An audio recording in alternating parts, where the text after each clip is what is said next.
قال لا تثريب عليكم اليوم يغفر الله لكم وهو أرحم الراحمين. صدق الله العظيم. கண்ணியத்திற்குரிய பெரியவர்களே, சகோதரர்களே, அல்லாஹ் தஆலாவுடைய பேரருளால் 714வது வாரமாக தஃப்சீருடைய இந்த தொடர் பயான் ஆரம்பிக்கப்படுகிறது. சூரே யூசுப் என்ற அத்தியாயத்தின் 87 ஆயத்துகள் இதற்கு முன்னால் விளக்கம் சொல்லப்பட்டுள்ளன. நபி யூசுப் அலைஹிஸ்ஸலாம் அவருடைய வரலாற்றில் சென்ற வாரம் சொல்லப்பட்ட விஷயம் கடைசியில் இரண்டாவது தடவையாக யூசுப் அலைஹிஸ்ஸலாம் அவருடைய சகோதரர்கள் எகிப்துக்கு வந்து தானியத்தை வாங்கி சென்ற பொழுது அவருடைய சகோதரர் புன்யாமீன் என்பவர் அங்கே பிடித்து வைக்கப்படுகின்றார்.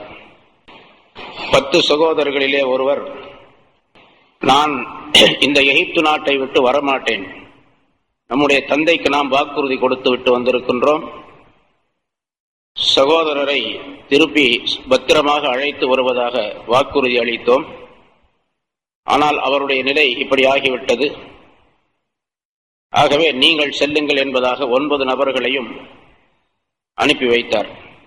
அவர்கள் வந்து யாக்கூப் அலைஹிஸ்ஸலாம் அவர்களிடத்தில் விஷயத்தை சொன்ன பொழுது, அப்பொழுதும் நீங்கள் தவறான ஒரு கருத்தில் இருக்கின்றீர்கள், நான் பொறுமையாக இருப்பதை தவிர வேறு வழி இல்லை என்பதாக சொல்லி 3வது தடவையாக தன்னுடைய மக்களை தானியம் வாங்குவதற்காக வேண்டியும் விட்டு வந்த அந்த சகோதரரை திரும்ப அழைத்து வருவதற்காக வேண்டியும் யாக்கூப் அலைஹிஸ்ஸலாம் அவர்கள் எகிப்துக்கு அனுப்புகின்றார்கள். அந்த நேரத்தில் அவர்கள் சொன்ன செய்தி, ஒரு கடிதம் எழுதி கொடுத்தார்கள் யூசுப் அலைஹிஸ்ஸலாம் அவர்களுக்கு. ஆனால் யூசுப் என்று அவர்களுக்கு தெரியாது, எகிப்து நாட்டுடைய அரசருக்கு அந்த கடிதம் எழுதுவதாக அந்த வாசகம் இருந்தது. நாங்கள் நபிமார்களுடைய வாரிசுகள், எங்களுடைய விஷயத்தில் எந்த விதமான தீமையான விஷயமும் ஏற்படாது என்பதாக சொல்லி அந்த கடிதத்தை எழுதி தன்னுடைய மக்களை திருப்பி அனுப்புமாறு அதிலே எழுதி கொடுத்திருந்தார்கள். அந்த 9 சகோதரர்களும் எகிப்துக்கு வந்து அந்த கடிதத்தை கொடுக்கின்றார்கள். வரும்பொழுது யாக்கூப் அலைஹிஸ்ஸலாம் அவர்கள் தங்களுடைய மக்களிடத்திலே, நீங்கள் யூசுஃபையும் அவருடைய சகோதரர் புன்யாமீனையும் தேடி கண்டுபிடித்து கொண்டு வாருங்கள், அவர் இருக்கின்றார் என்பது எனக்கு நன்றாக தெரிகின்றது, ஆனால் அவர் எங்கே இருக்கின்றார் என்று மட்டும் எனக்கு தெரியாது, ஆகவே யூசுஃபை கண்டுபிடித்து கொண்டு வாருங்கள் என்பதாக சொல்லி அனுப்பினார்கள். அல்லாஹ் தஆலாவுடைய ரஹ்மத்தின் மீது நீங்கள் ஆதரவு வையுங்கள், அல்லாஹுடைய ரஹ்மத்தின் மீது ஆதரவு வைக்காதவர் காபிரான கூட்டத்தை தவிர வேறெரும் அப்படி இருக்க மாட்டார் என்பதாகவும் அவர்கள் சொல்லி அனுப்பினார்கள். அந்த ஆயத்திலே கடைசியிலே, இன்னஹு லா யைஅஸு மிர் ரஹ்மில்லாஹி இல்லல் கௌமுல் காஃபிரூன், அல்லாஹுடைய ரஹமத்தை விட்டும் ஆதரவு இழக்கக்கூடியவர் காபிரான கூட்டத்தை தவிர வேறு எவரும் இல்லை என்று அல்லாஹ் தஆலா சொல்லுகின்றார். யாக்கூப் அலைஹிஸ்ஸலாம் அவர்கள் சொல்லியதாக, பொதுவாக மூமினான மனிதர்கள், முஸ்லிமானவர்கள் அல்லாஹுடைய அருளின் மீது முழுமையான நம்பிக்கை வைத்திருக்க வேண்டும். ஈமான் என்பது 2 விஷயங்களை கொண்டது. ஒன்று ஹவுஃப், அல்லாஹுடைய அச்சம், பயம். இன்னொன்று அல்லாஹுடைய ரஜா, ஆதரவு. அச்சமும் ஆதரவுக்கும் இடையிலே உள்ளதுதான் ஈமான் என்பதாக ரசூலுல்லாஹி ஸல்லல்லாஹு அலைஹி வஸல்லம் சொன்னார்கள். அல்லாஹ்விடத்தில் அச்சம் உள்ளவர்களாக அதிகமாக இருக்க வேண்டுமா அல்லது அதிகம் ஆதரவு உள்ளவர்களாக இருக்க வேண்டுமா என்பதிலே நீண்ட விவாதம் உலமாக்களுக்கு மத்தியிலே இருக்கின்றன. இங்கே அல்லாஹ் தஆலா இந்த ஆயத்திலே சொல்லுவது, யாக்கூப் அலைஹிஸ்ஸலாம் அவர்கள் சொல்லுவதாக, அல்லாஹுடைய அந்த ரஹமத்தை விட்டும் நிராசையாக கூடியவர்கள், ஆதரவு இழக்கக்கூடியவர்கள் காபிர்களை தவிர வேறு யாரும் இருக்க முடியாது என்பதாக. இந்த ஆயத்திலிருந்து உலமாக்கள், முஹத்திஸின், முஃபஸ்ஸிரீன்கள் சிலர் அல்லாஹுடைய ரஹமத்தை ஆதரவு இழந்து விட்டால் அவர் காஃபிர் என்பதாக தீர்ப்பளிக்கப்படுவார் என்று குறிப்பிடுகின்றார்கள். ஒருவர் சொல்லுகின்றார், எனக்கெல்லாம் எங்கே அல்லாஹ் தஆலா மன்னிக்க போகின்றான், எனக்கெல்லாம் அல்லாஹ் தஆலா எங்கே தன்னுடைய ரஹமத்தை தரப்போகின்றான், நான் மிகப்பெரிய குற்றம் செய்தவனாக இருக்கின்றேன் என்று அல்லாஹுடைய ரஹமத்தை நிராசையாகி விடுகின்றார் என்றால் அவர் அல்லாஹ்வை நிராகரிக்கிறார் என்றுதான் பொருள் என்று இந்த ஆயத்தின் மூலமாக தெரியப்படுத்துகின்றார். பொதுவாக அல்லாஹ்வுடைய அருளின் மீது ஆதரவு வைப்பது மிகப்பெரிய விஷயம். அது அல்லாஹுடைய ஆதரவை பெற்றுத் தருவதற்கும் அவனுடைய மக்ஃபிரத்தை பெற்றுத் தருவதற்கும் காரணமாக ஆகின்றது என்பதாக குறிப்பிடுகின்றார். ஒரு ஹதீஸிலே அல் ஃபாஜிருர் ராஜி அக்ரபு இலல்லாஹி மினல் ஆபிதில் கானித் என்பதாக சொல்லுகின்றார்கள். அல்லாஹு தஆலா மீது ஆதரவு வைத்திருக்கக்கூடிய ஒரு பாவியான ஒரு மனிதன், பாவம் செய்யக்கூடிய ஒரு மனிதன், ஒரு வணக்கசாலி இருக்கின்றார். அவர் அல்லாஹுடைய அருளை நிராசையாகி விடுகின்றார், அருளிலிருந்து நிராசையாகி விடுகின்றார், அதை ஆதரவு வைப்பதில்லை. அல்லாஹுடைய அருளை ஆதரவு வைக்காத ஒரு ஆபிதை விட, ஒரு வணக்கசாலியை விட, அல்லாஹுடைய அருளை ஆதரவு வைத்திருக்கக்கூடிய ஒரு குற்றவாளி அல்லாஹுக்கு மிக நெருக்கமானவர் என்று அந்த ஹதீஸிலே குறிப்பிடுகின்றார். ஏனென்று சொன்னால், அல்லாஹு தஆலா மீது ஆதரவு வைத்து ஒரு மனிதன் இறந்து விட்டால் அவனுடைய பாவங்களை அல்லாஹு தஆலா மன்னித்து விடுகின்றான் என்பதற்கு பல சம்பவங்கள் சொல்லப்பட்டிருக்கின்றன. நபி மூசா அலைஹிஸ்ஸலாம் அவர்களுக்கு அல்லாஹு தஆலா ஒரு நாள் ஒரு செய்தியை அறிவித்தான். இன்ன இடத்திலே ஒருவர் இறந்து விட்டார், அவர் என்னுடைய நேசர்களிலே ஒருவர், அவுலியாக்களிலே ஒருவர் இறந்து விட்டார், நீர் அங்கே சென்று அவரை குளிப்பாட்டி கஃனிட்டு அடக்கம் செய்வீராக என்று அல்லாஹ் தஆலா மூசா அலைஹிஸ்ஸலாம் அவர்களுக்கு அறிவித்தான். மூசா அலைஹிஸ்ஸலாம் அவர்கள் அங்கே போய் பார்க்கின்றார்கள். மக்கள் எல்லாம் அந்த மனிதனுடைய சடலத்தை ஒரு குப்பை மேட்டிலே போட்டிருந்தார்கள். அவர் மிகப்பெரிய குற்றம் செய்யக்கூடியவர், பாவம் செய்யக்கூடியவர். ஆகவே அவர் எங்களை விட்டு ஒழிந்தது மிக நல்லதாக போய்விட்டது, இவருடைய ஜனாசாவை கூட நாங்கள் தூக்க மாட்டோம், இவரை அடக்கவும் மாட்டோம் என்பதாக ஒரு குப்பை மேட்டிலே போட்டிருந்தார்கள். நபி மூசா அலைஹிஸ்ஸலாம் அவர்கள் அந்த ஜனாசாவை குளிப்பாட்டி கஃனிட்டு அல்லாஹ் தஆலாவுடைய உத்தரவுப்படி அடக்கமும் செய்தார்கள். அடக்கம் செய்துவிட்டு மூசா அலைஹிஸ்ஸலாம் அவர்கள் அல்லாஹ் தஆலாவிடத்தில் முனாஜாத் செய்தார்கள், கேட்டார்கள், அல்லாஹ், இந்த மனிதனுடைய விஷயத்திலே இந்த மக்கள் எல்லாம் இப்படி சொல்லுகிறார்களே, நீ எனக்கு உத்தரவிட்டு அந்த மனிதனை அடக்கம் செய்யும்படியாக சொன்னாயே, என்ன காரணம் என்று அல்லாஹ் தஆலாவிடத்தில் கேட்டார்களாம். அல்லாஹ் தஆலா சொன்னான், மூசாவே, அந்த மனிதன் கெட்டவன் தான், பாவம் செய்தவன் தான். ஆனாலும் மௌத்துடைய நேரத்தில், அவனுக்கு மரணம் வந்த சமயத்திலே 3 விஷயங்களை என்னிடத்தில் அவன் கேட்டான். அந்த 3 விஷயங்களை உலகத்தில் உள்ள பாவம் செய்தவர்கள் அனைவரும் என்னிடத்தில் கேட்டிருந்தாலும் கூட அவர்கள் அனைவரையுமே நான் மன்னித்திருப்பேன். அப்படிப்பட்ட 3 செய்திகளை அவன் என்னிடத்தில் கேட்டான். அது என்ன என்பதாக கேட்டார்கள். அல்லாஹ் சொன்னான், யா ரப்பி அன்த தஅலமு இன்னி வகுந்து இர்தகப்து மவாசி பிஃபாலி ஷைத்தானி வல் கரீனி ஸூ. என்னுடைய ரப்பே, நான் ஷைத்தானுடைய தூண்டுதலின் காரணமாகவும், கெட்ட சகவாசத்தின் காரணமாகவும், கெட்ட கூட்டாளிகளின் காரணமாகவும் பாவங்களை செய்துவிட்டேன். நான் பாவம் செய்யக்கூடிய கெட்ட மனிதர்களோடு இந்த உலகத்திலே நான் இருந்து கொண்டிருந்தாலும் என்னுடைய மனம் உன்னை பற்றி எண்ணிக்கொண்டே இருந்தது.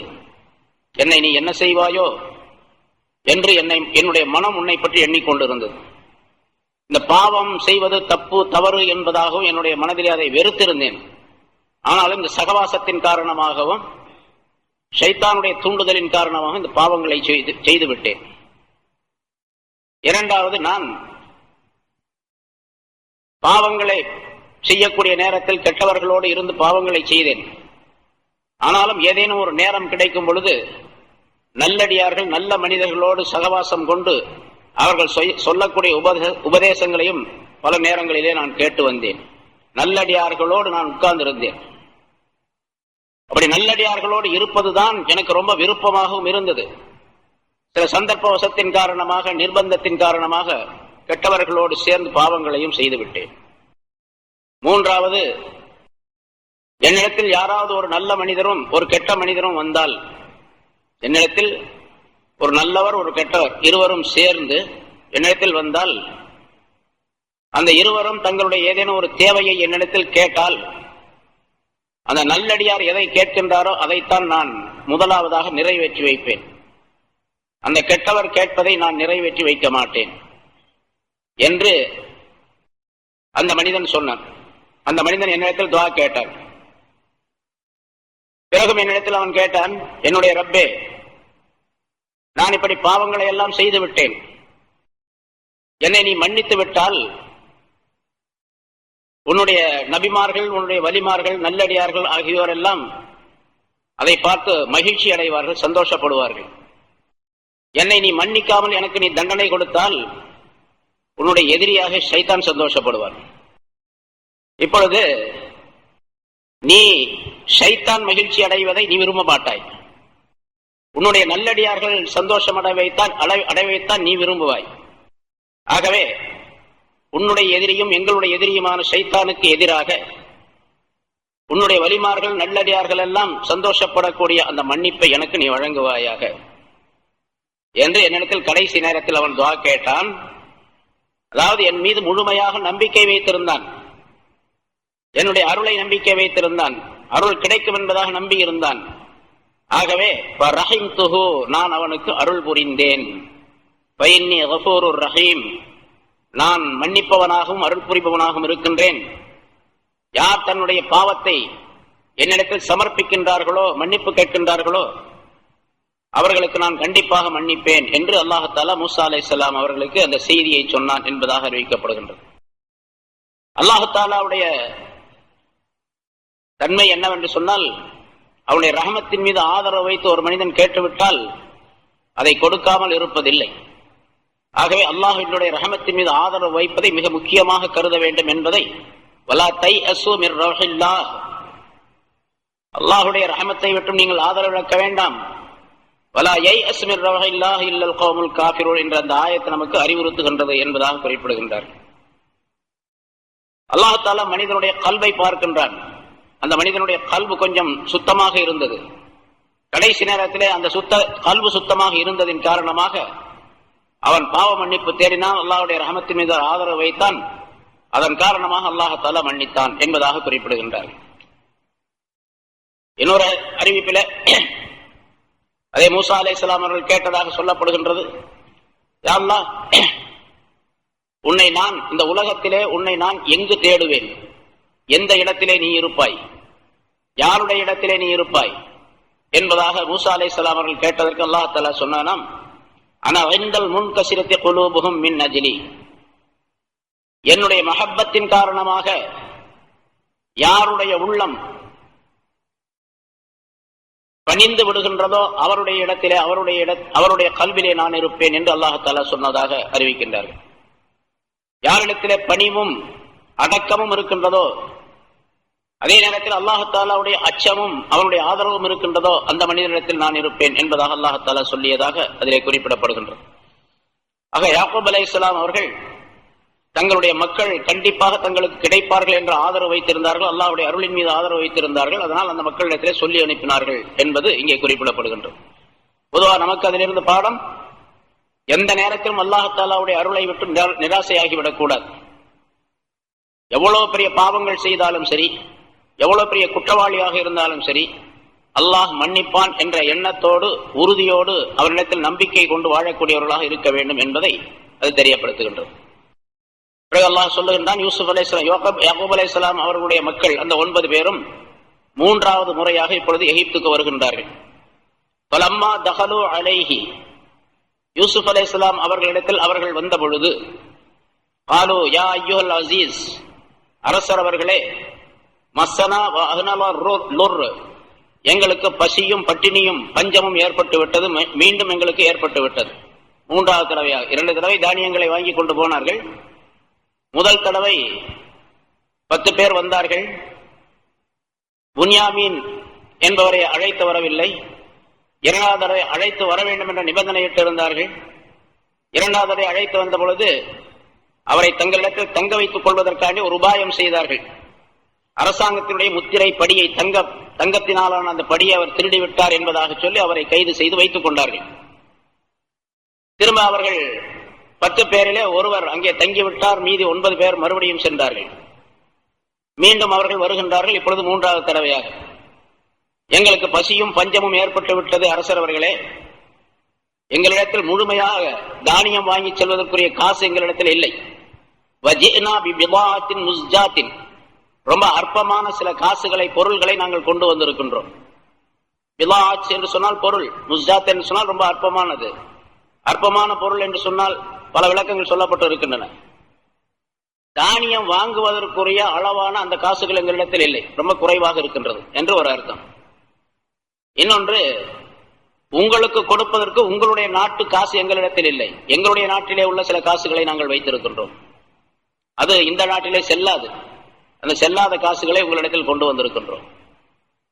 அல்லது வேறு சில பொருள்களை நாங்கள் கொண்டு வந்திருக்கின்றோம், மாற்று பொருள்கள். இதை வாங்கி கொண்டு நீங்கள் எங்களுக்கு தானியம் கொடுக்க வேண்டும். அந்த மாற்று பொருள்கள் உங்களுடைய தானியத்துடைய அளவுக்கு இருக்காது. அதனால ரொம்ப அற்பமான சாதாரணமான பொருள்களை நாங்கள் கொண்டு வந்துள்ளோம்.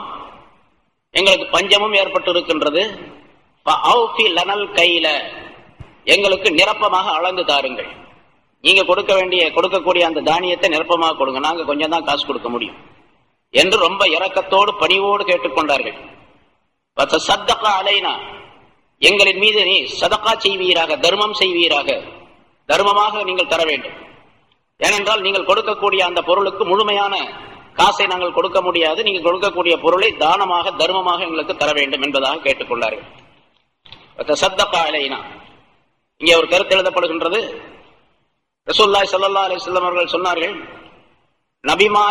நபிமார்களாகிய எங்களுடைய குடும்பத்தினருக்கு, நபியுடைய குடும்பத்தினருக்கு சதகா பொருள் ஹராமாகும், ஜாயிஸ் இல்லை என்பதாக. ரசூலுல்லாஹி ஸல்லல்லாஹு அலைஹி வஸல்லம் அவர்களோ அவர்களுடைய குடும்பத்தை சார்ந்தவரோ சதகா என்று ஏதாவது ஒரு பொருள் கொண்டு வரப்பட்டால் அதை சாப்பிட மாட்டார்கள். மற்றவர்களையும் சாப்பிடக்கூடாது என்று தங்களுடைய குடும்பத்தாரை தடை செய்து வைத்திருந்தார்கள். இப்போ இங்கே சதகா அலைனா, எங்களுக்கு சதகா கொடுப்பீராக, தர்மம் கொடுப்பீராக என்பதாக நபிமார்களுடைய மக்களாகிய அந்த சகோதரர்கள் கேட்கின்றார்கள். இந்த நபிமார்களுடைய மக்களாக இருக்கக்கூடியவர்கள் அந்த சதகா பொருளை சாப்பிடலாமா என்று ஒரு சட்டத்தை இங்கே எழுப்பி பதில் சொல்லுகின்றார்கள். இதில் இரண்டு விதமான கருத்து உண்டு. ஒன்று, சதகா என்ற அந்த பொருளை சாப்பிடுவது கூடாது என்பது ரசூலுல்லாஹி ஸல்லல்லாஹு அலைஹி வஸல்லம் அவர்களுக்கு மட்டும்தான்.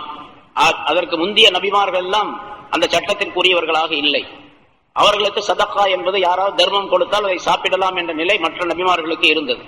அந்த வகையிலே அவர்கள் சொல்லுகின்றார்கள் என்பதாக குறிப்பிடுகின்றார்கள்.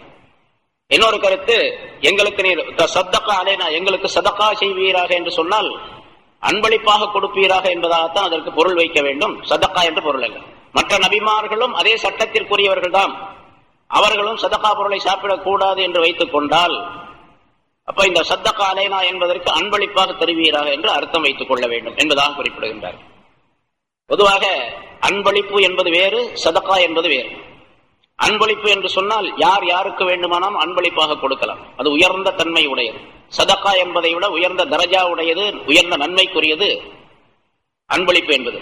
அன்பளிப்பு என்பதற்கு ஹதியா என்று சொல்லப்படும், தொஹ்பா என்று சொல்லப்படும், ஹிபா என்று சொல்லப்படும்.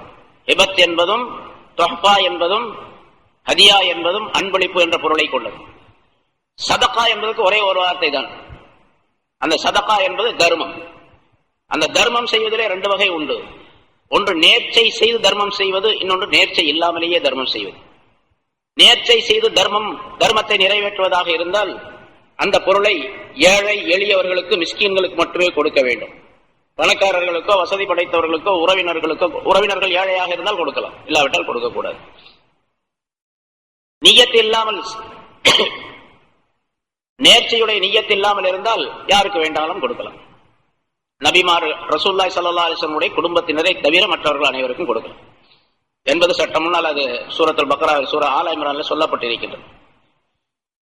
இங்கே அவர்கள் அந்த சகோதரர்கள் தசத்தகா அலைனா ஃபஅஃபி லனல் கைல வதசத்தகா அலைனா, எங்களுக்கு நிரப்பமாக அளந்து கொடுப்பீரா, அளவை நிரப்பமாக கொடுப்பீராக, எங்களின் மீது தர்மம் செய்வீராக என்று கேட்டுக்கொண்டார்கள். அந்த கொஞ்ச காசை கொடுத்து சொல்லிவிட்டு சொல்லுகின்றார்கள், இன்னல்லாஹ யஜ்ஸில் முத்தஸத்திகீன், நிச்சயமாக அல்லாஹ் தஆலா இப்படி தர்மம் செய்யக்கூடியவர்களுக்கு நல்ல கூலி கொடுப்பான் என்றும் யூசுப் அலைஹிஸ்ஸலாம் அவர்களை பாராட்டி சொல்லுகின்றார்கள். நீங்கள் சதகா செய்யுங்கள், உங்களுக்கு அல்லாஹ் தஆலா நிரப்பமான கூலி கொடுப்பான். இங்க இன்னல்லாஹ யஜ்ஸீக, உமக்கு கூலி கொடுப்பான் என்று மட்டும் சொல்லவில்லை அவர்கள். பொதுவாக யார் யார் இந்த சதகா தர்மம் செய்கின்றார்களோ, மற்றவர்களுடைய துன்பத்தை போக்குவதற்காண்டி தர்மங்கள் செய்கின்றார்களோ, அவர்களுக்கு எல்லாமே அல்லாஹ் தஆலா கூலி கொடுப்பான் என்ற கருத்திலே சொல்லுகின்றார்கள். அந்த விளக்கம் இங்கே தரப்படுகின்றது. இன்னல்லாஹ யஜ்ஸில் முத்தஸத்திகீன், சதகா செய்யக்கூடியவர்களுக்கு அல்லாஹ் தஆலா நற்கூலி தருவான் என்றும் யூசுப் அலைஹிஸ்ஸலாம் அவர்களிடத்தில் அவர்கள் கேட்டுக்கொண்டார்கள். இப்படி ரொம்ப பணிவாக இவர்கள் கேட்ட பொழுது யூசுப் அலைஹிஸ்ஸலாம் அவருடைய மனசுல ஒரு விதமான இரக்கம் ஏற்பட்டது.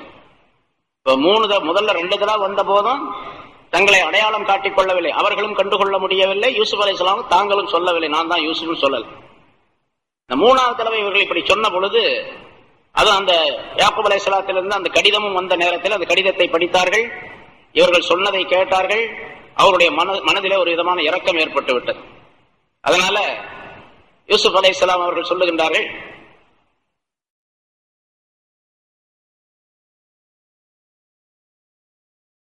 قال هل علمتم ما فعلتم بيوسف واخيه اذا انتم جاهلون.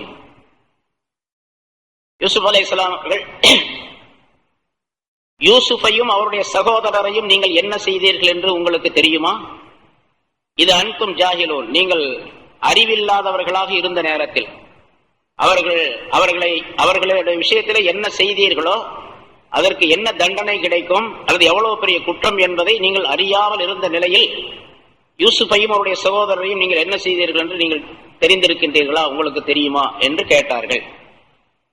இப்படி கேட்ட உடனே அப்பதான் நல்லா நிமிர்ந்து பார்க்கிறாங்க, கூர்ந்து பார்க்கிறாங்க. ஏன்னா அரசர் பக்கத்திலிருந்து போய் பார்க்க முடியாது, தூரத்திலிருந்து பார்த்திருப்பார்கள். இப்பொழுது கொஞ்சம் அருகிலே இருக்கின்றார்கள்.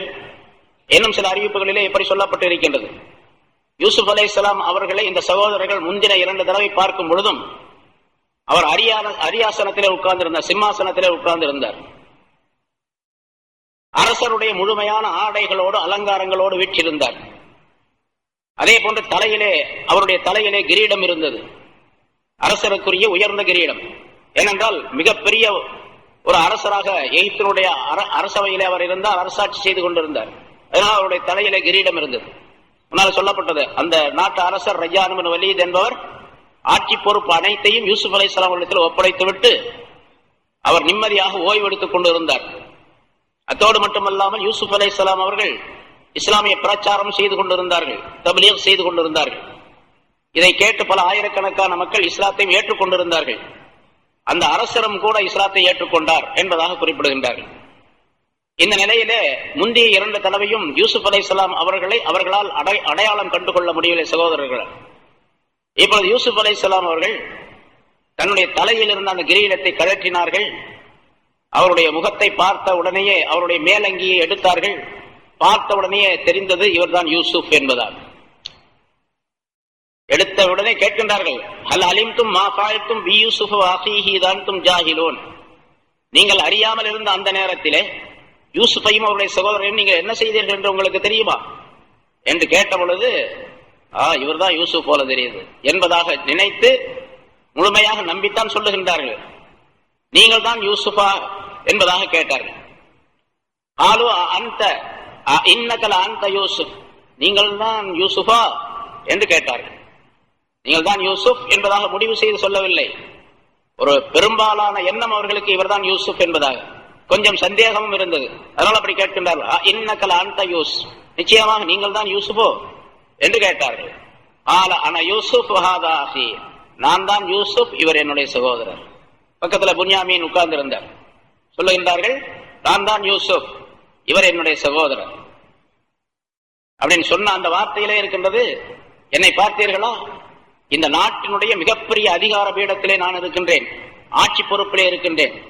இந்த எகிப்து நாட்டுடைய எல்லா சர்வாதிகாரமும் என்னுடைய கையிலே இருக்கின்றது. நான் மிகப்பெரிய அரசனாக விட்டிருக்கின்றேன். என்னை பார்த்தீரா, நான் தான் யூசுப். நீங்கள் கிணற்றிலே தள்ளினீர்களே, அதே யூசுப் தான்.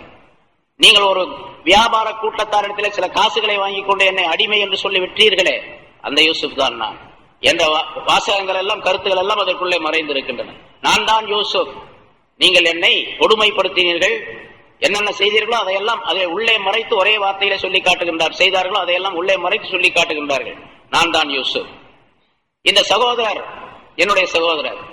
இவர் திருடினார் என்பதாக ஒரு உபாயத்தை நாம் கையாண்ட பொழுது, ஆம் இவர் திருடியவர் தான் என்பதாக நீங்கள் அவரை பற்றி திருட்டு குற்றம் அவர் மீது சுமத்தினீர்கள் என்பது மட்டுமல்லாமல், இவர் திருடி இருந்தால் இவருடைய சகோதரர் யூசுஃபும் முன்னாலே திருடி இருப்பார் என்பதாக என்னை பற்றியும் கூட நீங்கள் சொன்னீர்கள். இதெல்லாம் அதுக்குள்ள மறைஞ்சிருக்குது, ஆனா வெளிப்படுத்தி சொல்லல. ஆனா யூசுப், நான் தான் யூசுப் என்று சொல்லக்கூடிய அந்த வாசகத்திற்குள்ளே அவர்களுடைய உணர்வை வெளிப்படுத்துகின்றார்கள். அவருடைய மனத்தை அங்கே சோதனை செய்கின்றார்கள். அவருடைய மனதிலே இந்த விஷயங்கள் எல்லாம் ஓடிக்கொண்டிருக்கும். இவர் தான் இவ்வளவு பெரிய அதிகாரம் படைத்தவராக இருக்கின்றார், இவருக்கு என்னென்ன துன்பங்களை எல்லாம் நாம் தந்திருக்கின்றோம்.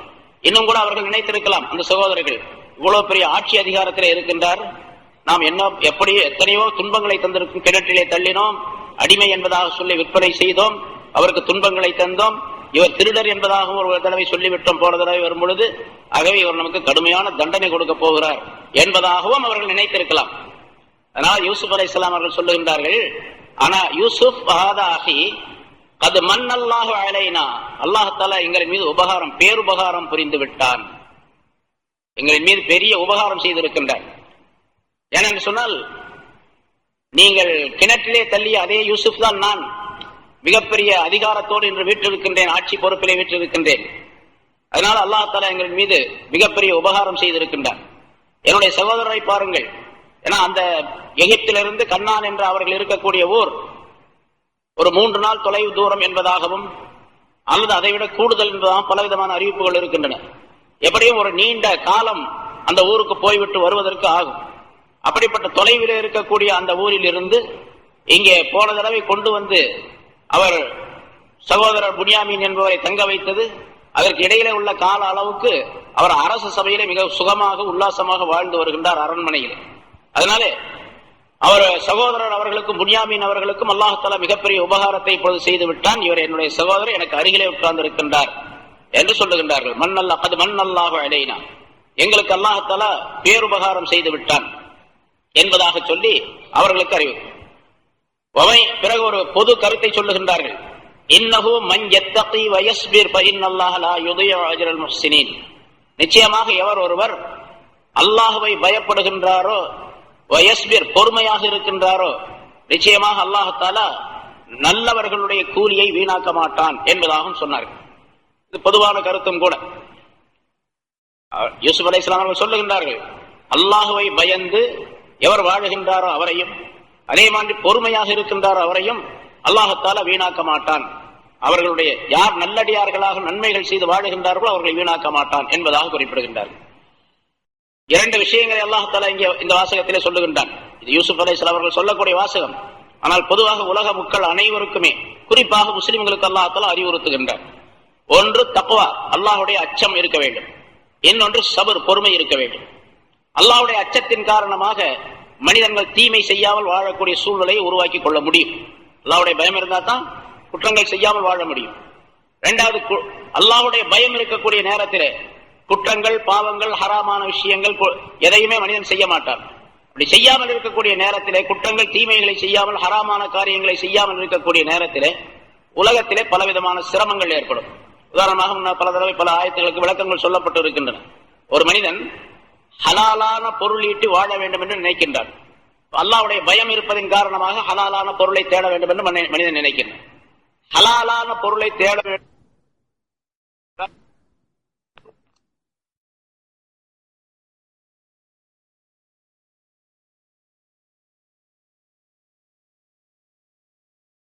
வியாபாரம் செய்யக்கூடிய நேரத்தில் இந்த வியாபாரம் சரியா இல்லையா, மார்க்கத்தில் அனுமதிக்கப்பட்டு இருக்கின்றதா இல்லையா என்றெல்லாம் சிந்தித்து அந்த மனிதன் அதை செய்யக்கூடியவனாக, செயல்படக்கூடியவனாக இருப்பான். இன்னொரு விஷயம், இது ஹலால் என்று தெரிந்தால், முழுமையான ஹலால் என்று தெரிந்தால் செய்ய ஆரம்பித்து விடுவான். ஹராம் என்று தெரிந்தால் முழுமையாக விட்டு விடுவான். இந்த 2க்கும் இடையில சில விஷயங்கள் இருக்கின்றன. ரசூலுல்லாஹி ஸல்லல்லாஹு அலைஹி வஸல்லம் சொல்லுவாங்க, பைனஹுமா முஷ்தபஹாத், ஹலாலுக்கும் ஹராமுக்கும் மத்தியிலே சந்தேகத்திற்குரிய சில விஷயங்கள் இருக்கின்றன. இது செய்யலாமா செய்யக்கூடாதா, ஒருத்தர்கிட்ட கேட்டா ஒரு ஆலிம் சார்ட்ட கேட்டா செய்யலாங்கிறாரு, இன்னொரு ஆலிம் சார்ட்ட கேட்டா செய்யக்கூடாது ஹராம்ங்கிறாரு. ஒருத்தர் சொல்றாரு மக்ரூஹ்னு சொல்றாரு, ஒருத்தர் ஹராம்ங்கிறாரு. இல்ல பரவாயில்லை என்று ஒருத்தர் சொல்லுகிறார். பரவாயில்லைன்னு சொன்னாலும் அது கூடாது அப்படிங்கிற மக்ரூஹ்னு அர்த்தம் தான், சரியில்லை என்பது அர்த்தம் தான். அதனால ஒரு நல்ல மூமினான மனிதர், அல்லாஹ்வை பயந்த மனிதர், முழுமையாக ஹராம் என்று தெரிந்ததையும் செய்ய மாட்டார், சந்தேகத்திற்குரியதையும் செய்ய மாட்டார். சந்தேகத்திற்குரியதையும் செய்ய மாட்டார். ஆனால் ரசூலுல்லாஹி ஸல்லல்லாஹு அலைஹி வஸல்லம் அவர்கள் சொன்னார்கள், ஒரு விஷயம் சந்தேகம் என்று தெரிந்தால் சந்தேகத்தை விட்டு சந்தேகம் இல்லாத, முழுமையாக சந்தேகம் இல்லாத விஷயத்தின் பக்கம் நீ வந்துவிடு என்பதாக சொன்னார்கள். சந்தேகத்தை விட்டுவிட வேண்டும், சந்தேகம் இல்லாததின் பக்கம் வந்துவிட வேண்டும். இது ஒரு மூமினான மனிதனுடைய தன்மை. அல்லாஹ்வை யார் பயப்படுகின்றார் அவர் இந்த மாதிரி இருப்பார். சரி, இப்படி இருக்கக்கூடிய நேரத்தில் பலவிதமான சோதனைகள், சிரமங்கள், கஷ்டங்கள் எல்லாம் ஏற்படும். அவருக்கு, அவருடைய குடும்பத்தினருக்கு, மற்றவருக்கு, இப்படி பலவிதமான துன்பங்கள் ஏற்படும், முசீபத்துகள் ஏற்படும், தொல்லைகள் ஏற்படும், பசி பட்னியாக இருக்க வேண்டிய சூழ்நிலை ஏற்படும். இந்த நேரத்தில் எல்லாம் பொறுமையாக இருக்க வேண்டும். இப்ப இங்க யூசுப் அலைஹிஸ்ஸலாம் அவர்களுடைய சொல்லுவதற்கான நோக்கம், அங்கே கிணற்றிலே தள்ளினார்கள், பொறுமையாக இருந்தார்கள். கிணற்றிலிருந்து வெளியே எடுத்து அந்த வியாபார கூட்டத்தில் வெளியே கொண்டு வந்தார்கள். அந்த சகோதரர்கள் அங்கே பார்க்கின்றார்கள். அந்த நேரத்திலும் கூட இவர்கள் தான் என்னை கிணற்றிலே தள்ளினார்கள் என்று சொல்லவே இல்லை. இந்த வியாபார கூட்டத்தாரிடத்திலும் கூட நான் அடிமை இல்லை என்பதாகவும் சொல்லவில்லை. இவர்கள் என்னுடைய சகோதரர்கள், இவர்கள் தான் என்னை கிணற்றிலே தள்ளினார்கள் என்றும் சொல்லவில்லை. நான் ஒரு நபியினுடைய மகனாக இருக்கின்றேன் என்றும் சொல்லவில்லை. என்னுடைய பாட்டனார் ஒரு பெரிய நபியாக இருந்தார் என்றும் சொல்லவில்லை. இப்ராஹிம் அலைஹிஸ்ஸலாம் அவர்களை குறித்தோ, இசாக் அலைஹிஸ்ஸலாம் அவர்களை குறித்தோ, யாக்கூப் அலைஹிஸ்ஸலாம் குறித்தோ சொல்லவில்லை. தன்னை பற்றியும் சொல்லவில்லை. எதுவுமே சொல்லாமல் அடிமை என்பதாக அவர்கள் சொல்லி விட்டதை வாய் மூடி இருந்து பொறுமையாக ஏற்றுக்கொண்டார்கள். இது ஒன்று அவருடைய பொறுமையை காட்டக்கூடியதாக இருக்கின்றது. இன்னொன்று, அல்லாஹ் தஆலா அவருடைய உள்ளத்திலே ஆரம்பத்திலேயே அல்லாஹ் எதை நாடி இருக்கின்றானோ, எதை விதித்திருக்கின்றானோ அது நிச்சயமாக நடக்கும் என்ற நம்பிக்கை உறுதிப்பட இருந்ததின் காரணமாக அவர்கள் அதை சொல்லவே இல்லை என்பதாக முன்னால் சொன்னோம், விளக்கம் சொன்னோம். ஆக ஒரு முஸ்லிமான மனிதர் அல்லாஹ்வை பயந்து வாழுகின்ற நேரத்தில் உலகத்திலே பல்வேறு விதமான துன்பங்கள், சிரமங்கள் ஏற்படும். அந்த சிரமங்களை சகித்துக் கொண்டு பொறுமையோடு இருந்தால் அல்லாஹ் தஆலா அவர்களுக்கு மிகச் சிறந்த கூலியை தருவதாக இங்கே வாக்களிக்கின்றான். யூசுப் அலைஹிஸ்ஸலாம் அவர்கள் அதனை சொல்லி காட்டுகின்றார்கள். இங்கே இது பொதுவான கருத்து இந்த ஆயத்து. ஆனால் யூசுப் அலைஹிஸ்ஸலாம் அவர்கள் இதை அங்கே சகோதரர்களுக்கு சொல்லுகின்றார்கள். இன்னஹு மன் யத்தகி வயஸ்பிர், எவர் ஒருவர் அல்லாஹ்வை பயப்படுகின்றாரோ, யத்தகி என்பதற்கு பயப்படுகின்றாரோ என்று அர்த்தம் செய்யலாம், அல்லது பாவங்களை தவிர்த்து கொள்ளுகின்றாரோ என்று அர்த்தமும் செய்யலாம், அல்லது எது சந்தேகத்திற்குரியதா இருக்கின்றதோ அதை விட்டுவிட்டால் என்ற அர்த்தமும் செய்யலாம். பலவிதமான அர்த்தங்கள், ஒரு 7-8 கருத்துக்கள் சொல்லப்படும். யத்தகி என்பதற்கு அல்லாஹ்வை பயந்து தவறான பாவமான காரியங்களை விட்டொழித்து முற்றிலும் அல்லாஹ்வின் பக்கம் சார்ந்து வாழக்கூடிய தன்மை உடையவராக ஆகிவிட்டால், உலகத்தில் ஏற்படக்கூடிய துன்பங்கள், சிரமங்கள், கஷ்டங்கள் ஆகியவற்றிலே பொறுமையை காத்து வந்தால், ஃபஇன்னல்லாஹ லா யுதிஉ அஜ்ரல் முஹ்ஸினீன், நல்லடியார்களுடைய கூலியை அல்லாஹ் தஆலா வீணாக்க மாட்டான் என்பதாக குறிப்பிடுகின்றார். இன்னொரு கருத்தும் சொல்லப்படுகின்றது. பொறுமை யாருக்கு வரும்? பொறுமை யாருக்கு வரும் என்று சொன்னால், எவர் அல்லாஹ்வை பயப்படுகின்றார் அவருக்கு தான் பொறுமையும் வரும்.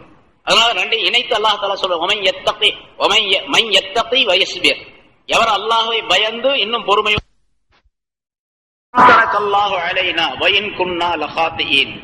அல்லாஹ் மீது சத்தியம், அவர்கள் சொன்னார்கள், அல்லாஹ் மீது சத்தியமாக அல்லாஹ் தஆலா உங்களை எங்களை விட மிக பெரிய அளவிலே தேர்ந்தெடுத்துக் கொண்டான், உங்களை தேர்ந்தெடுத்துக் கொண்டான், எங்களை விட உம்மை அல்லாஹ் தஆலா தேர்ந்தெடுத்துக் கொண்டான். அதாவது தேர்ந்தெடுத்துக் கொண்டான் என்பதற்கு ஆசரக்கல்லாஹ், அல்லாஹ் தேர்ந்தெடுத்துக் கொண்டான் என்று சொன்னால் எதன் மூலமாக தேர்ந்தெடுத்துக் கொண்டான் என்பதற்கு பல விளக்கங்கள் சொல்லப்பட்டு இருக்கின்றன.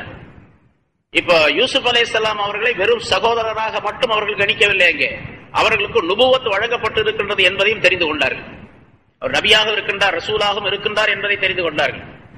ஆசரக்கல்லாஹ், அல்லாஹ் தஆலா உங்களை தேர்ந்தெடுத்துக் கொண்டான் என்றால் நுபுவத்தை கொண்டு உங்களை தேர்ந்தெடுத்துக் கொண்டான். அதே போன்று ஒரு அழகான வடிவம், அழகான வெளித்தோற்றம், யூசுப் அலைஹிஸ்ஸலாம் அவர்கள் மிக அழகானவர் அப்படின்னு சொல்லப்பட்டது. அந்த அழகை கொண்டு உங்களை தேர்ந்தெடுத்துக் கொண்டான். அதே போன்று வெளித்தோற்றம் மட்டுமல்ல, உங்களுடைய வெளித்தோற்றம் உடல் எப்படி அழகாக இருக்கின்றதோ அதே போன்று அதைவிட அழகாக இருக்கின்றது உங்களுடைய கல்வி, உங்களுடைய இதயம் அதைவிட அழகாக இருக்கின்றது. இந்த அழகை கொண்டு உங்களை தேர்ந்தெடுத்துக் கொண்டான். அதே போன்று நீர் பொறுமையாக இருந்ததின் காரணமாக இந்த எகிப்து நாட்டுடைய அரச பொறுப்பை ஏற்றுக்கொள்ளக்கூடிய நிலையிலும் அல்லாஹ் தஆலா உங்களை தேர்ந்தெடுத்துக் கொண்டான். மிகப்பெரிய அறிவை கொண்டும் அல்லாஹ் உங்களை தேர்ந்தெடுத்துக் கொண்டான். பொறுமையை கொண்டும் உங்களை தேர்ந்தெடுத்துக் கொண்டான். ஞானத்தை கொண்டும் உங்களை தேர்ந்தெடுத்துக் கொண்டான். மற்றவர்களை விட அதிகமாக அறிவு படைத்தவராக இருப்பதை கொண்டு உங்களை தேர்ந்தெடுத்துக் கொண்டான். எல்லா விதத்திலும் எந்தெந்த நன்மையான காரியங்கள் இருக்கின்றனவோ, எந்தெந்த அற்புதமான காரியங்கள் இருக்கணும், அவை அனைத்தை கொண்டும் அல்லாஹ் தஆலா உங்களை தேர்ந்தெடுத்துக் கொண்டான் என்பதாக குறிப்பிடுகின்றார்.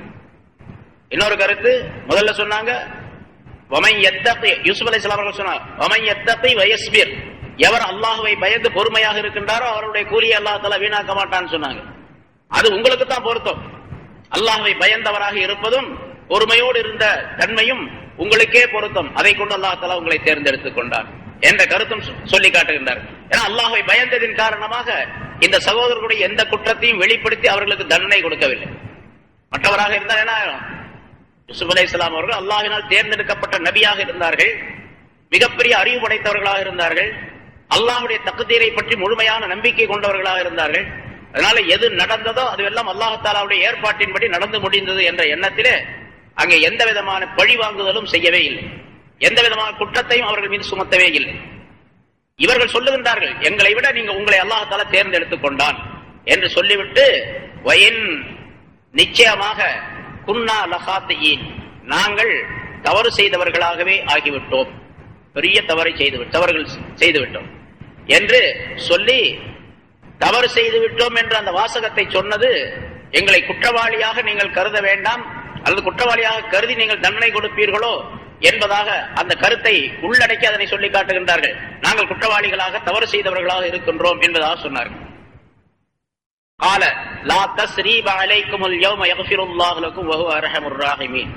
யூசுப் அலைஹிஸ்ஸலாம் அவர்கள் சொன்னார்கள், அவங்க பயந்துகிட்டு இருக்கிறாங்க, என்ன தண்டனை கிடைக்குமோ, அரசராக இருக்கின்றார், எது வேண்டுமானாலும் செய்யலாம், எல்லா அதிகாரம் அவர்களிடத்தில் இருக்கின்றது, எந்த தண்டனை கொடுத்தாலும் யாரும் கேட்க போவதில்லை. ஆனா யூசுப் அலைஹிஸ்ஸலாம் சொன்னார்கள், லா தஸ்ரீப அலைக்குமுல் யௌம், இன்றைய தினத்தில் உங்களின் மீது எந்த விதமான குறையும் கிடையாது, உங்களின் மீது எந்த பயமும் கிடையாது. யக்ஃபிருல்லாஹு லக்கும், அல்லாஹ் உங்களை மன்னிப்பானாக. வஹுவ அர்ஹமுர் ராஹிமீன், அவன் அருளாளர்களிலெல்லாம் மிகப்பெரிய அருளாளன், கிருபை செய்யக்கூடியவர்களிலெல்லாம் மிகப்பெரிய கிருபை செய்யக்கூடியவன் அவன் என்று சொல்லி அவர்களுக்கு மிகப்பெரிய ஆறுதலை தந்தார்கள். சரி, நம்ம தம்பி எந்த விதமான குற்றச்சாட்டும் நம் மீது சுமத்தி எந்த விதமான தண்டனையும் நமக்கு கொடுக்கவில்லை என்று ஆறுதல் அவர்களுக்கு ஏற்பட்டது. இது யூசுப் அலைஹிஸ்ஸலாம் அவருடைய பொறுமையை காட்டக்கூடிய மிகப்பெரிய வாசகம் இது என்று ரசூலுல்லாஹி ஸல்லல்லாஹு அலைஹி வஸல்லம் அவர்கள் சொல்லுகின்றார்கள். முன்னால் ஒரு விஷயம் சொல்லப்பட்டது, யூசுப் அலைஹிஸ்ஸலாம் அவர்கள் எவ்வளவு பொறுமையாக இருந்தார்கள் என்பதற்கு ரசூலுல்லாஹி ஸல்லல்லாஹு அலைஹி வஸல்லம் சொல்லுகின்றார்கள். சிறையிலே இருந்தார்கள், சிறையில் இருந்து அழைத்து வரும்படியாக அரசர் ஆள் அனுப்பினார். ஒருவர் வந்து கூப்பிட்டார், அந்த பணியாள் வந்து கூப்பிடுகின்றார், என் மீது குற்றம் சுமத்தி அந்த ஜலீஹாவுடைய விஷயத்திலே நான் தவறாக நடந்து விட்டேன் என்பதாக குற்றம் சுமத்தி என்னை சிறையிலே அடைத்திருக்கின்றார்கள், அந்த பெண்களுடைய விஷயம் என்ன ஆனது போய் கேட்டுவார், அதை பற்றிய தீர்ப்பு தெளிவாக ஆகி நான் குற்றமற்றவன் என்பது நிரபராதி என்பது வெளியாக்கப்பட்டால் தான் நான் இங்கிருந்து வருவேன் என்று சொல்லி அனுப்பினார்கள். அதே மாதிரி அவர்களை கூப்பிட்டு விசாரித்த பின்னால அதுக்கு பின்னால் அவர்கள் வெளியானார்கள் என்பது. மறுபடியும் இரண்டாவது தடவை கனவு கண்டார் அரசர், அந்த கனவுக்கு விளக்கம் சொல்லக்கூடிய நேரத்தில் தான் யூசுப் அலைஹிஸ்ஸலாம் அவர்கள் சிறையிலிருந்து வெளியானார்கள். ரசூலுல்லாஹி ஸல்லல்லாஹு அலைஹி வஸல்லம் சொல்லுகின்றார்கள், யூசுஃபுடைய இடத்திலே நான் இருந்திருந்தால், சிறையில இருந்திருந்தால், அந்த ஆள் வந்து கூப்பிட்ட உடனே எப்படா சிறையிலிருந்து வெளியே போகணும் உடனே போயிருப்பேன் அப்படிங்கிறார், உடனே நான் வெளியாகி இருப்பேன். யூசுப் அலைஹிஸ்ஸலாம் அவர்களுக்கு அல்லாஹ் தஆலா மிகப்பெரிய பொறுமையை தந்திருந்தான் என்பதாக சொல்லுகின்றார்கள். அதனால் ரசூலுல்லாஹ்வுடைய பொறுமை கம்மின்னு அர்த்தம் அல்ல, யூசுப் அலைஹிஸ்ஸலாத்துடைய பொறுமையை உயர்த்தி காட்டுவதற்காக சொன்ன வாசகம். ரசூலுல்லாஹி ஸல்லல்லாஹு அலைஹி வஸல்லம் அவர்களுக்கு எவ்வளவு பொறுமை இருந்தது அப்படிங்கிற அவங்களுடைய வரலாறு நமக்கு தெரியும், நிறைய தெரியும். யூசுப் அலைஹிஸ்ஸலாத்துடைய மதிப்பை சொல்லி காட்டுவதற்கான அதை குறிப்பிடுகின்றார்கள். அதே போல ரசூலுல்லாஹி ஸல்லல்லாஹு அலைஹி வஸல்லம் அவர்கள் ஹிஜ்ரி 8வது ஆண்டு மக்காவின் மீது போர் தொடுத்தார்கள். ஆனால் போர் நடைபெறவில்லை, எல்லோருமே சரணடைந்து விட்டார்கள், மக்காவாசிகள் அனைவரும் சரணடைந்து விட்டார்கள்.